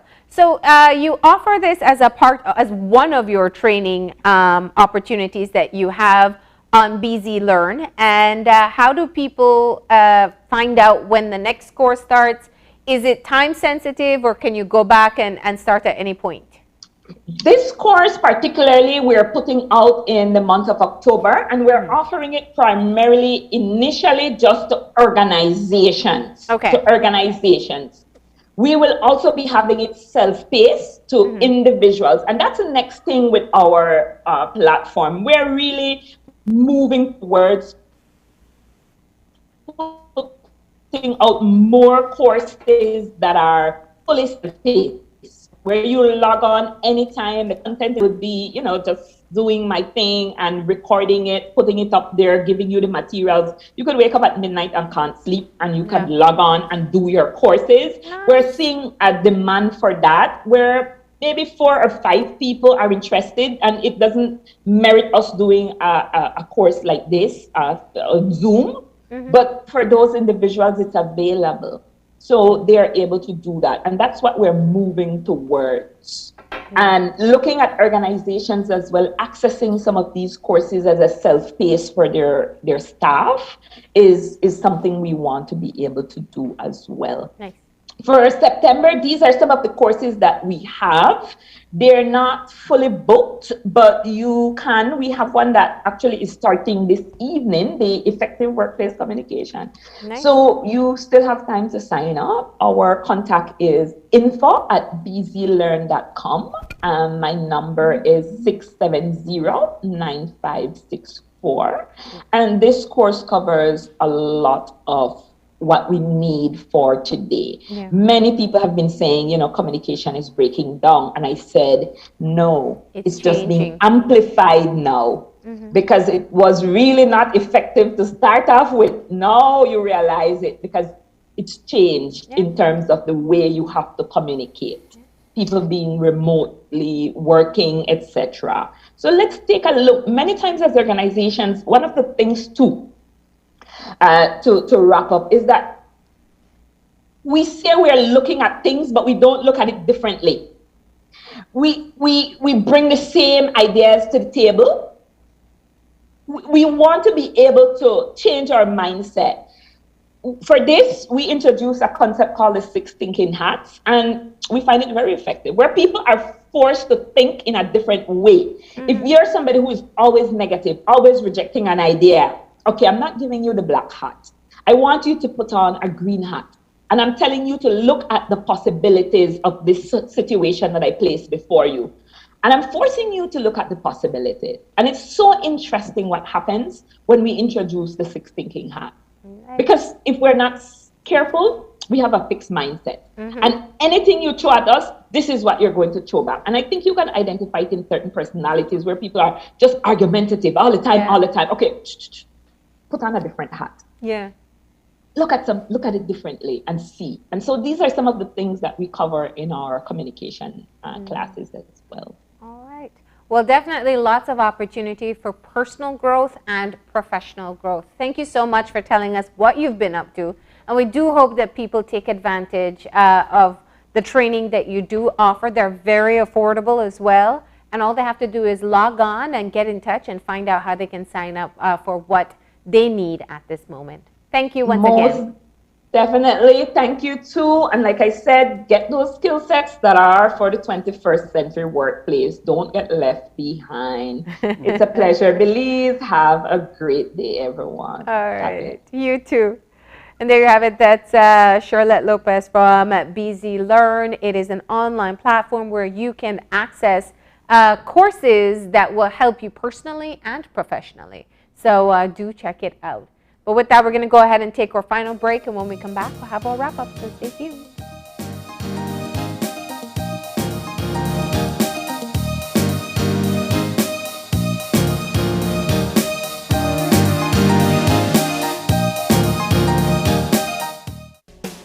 At Belize Diagnostic Center, we offer FDA-approved PCR testing for COVID-19. Get your results as quickly as 1 hour.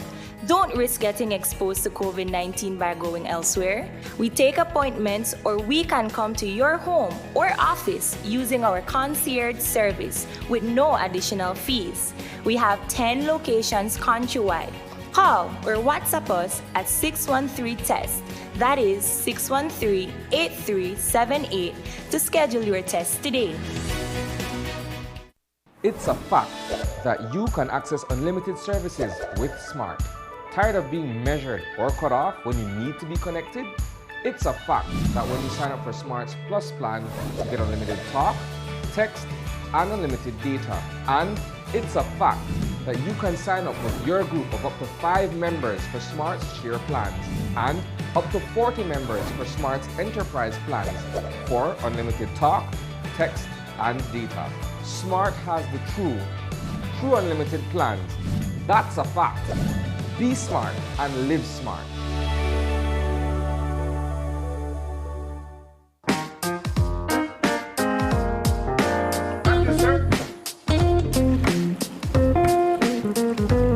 The TV you love is always with you. From live TV, sports, and on-demand titles. Choose your plan today. Plans start as low as $15 per month. My TV. Entertainment anytime, anywhere.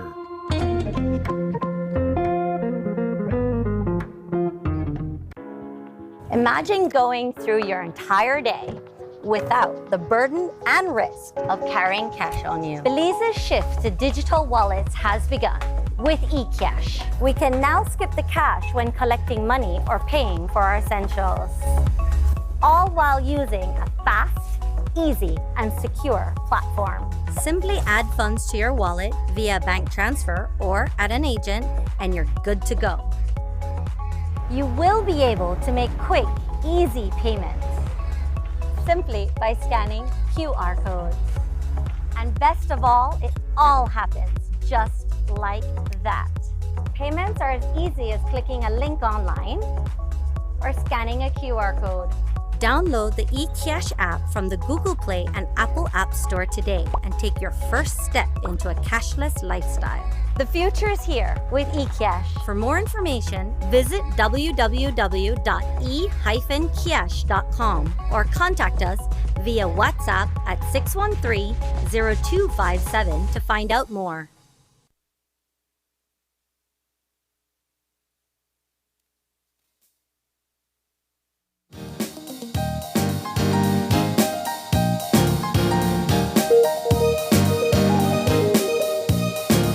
And we're back.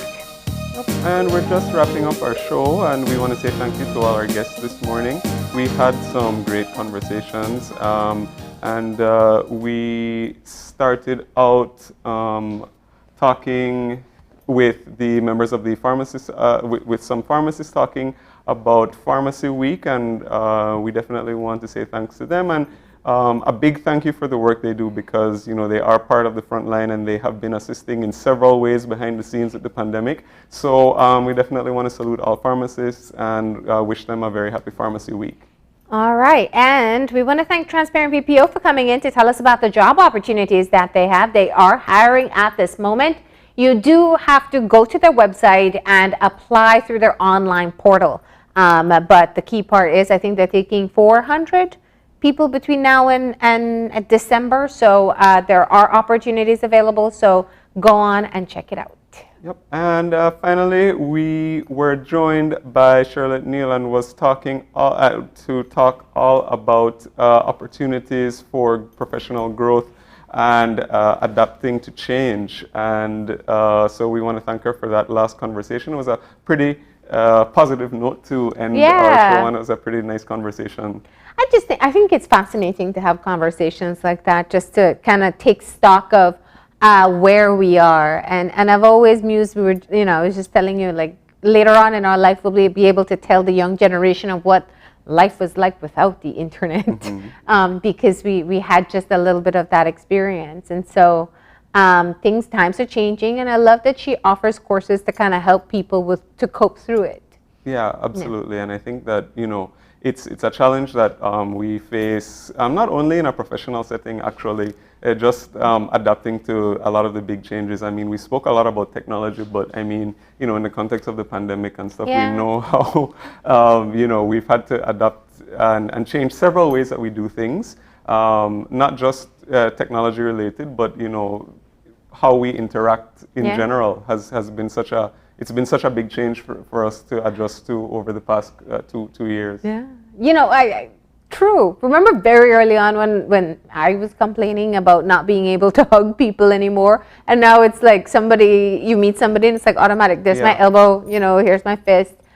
So we do change. We do adapt. It's just a matter sometimes of recognizing when we need to. Yeah, and I like that in that conversation we also spoke about the new normal, and that we can't ever think that even when we're going through things, even if it's difficult, that things are going to go back to the way they were in any context, really. Yeah. And so it's really about adjusting your mind to what's new. And even if we will eventually get through this pandemic, and we're not going to be under the same sort of conditions forever. But I mean, there are things that are going to change for the rest of our lives. Yeah. And moving forward, it's taking on that sort of change. Well, one, the adaptability to change is one thing, but two, getting used to those changes and making them part of your normal life.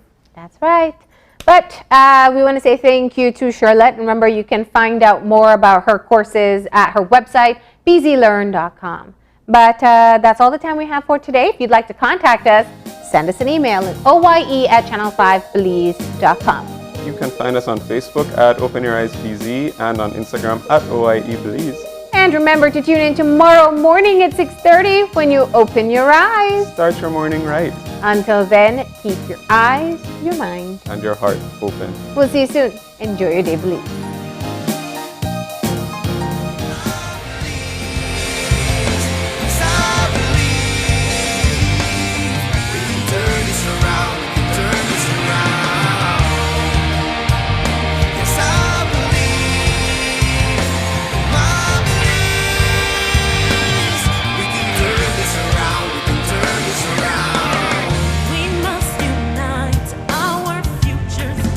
Together we can make it.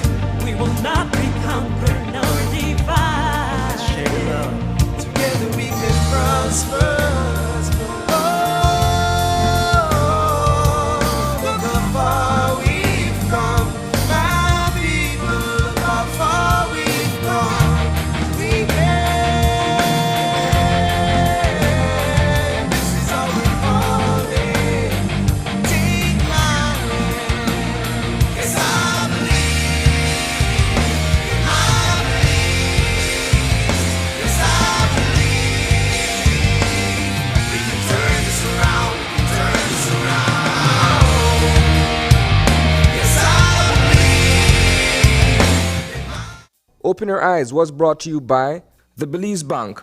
Our country, your bank.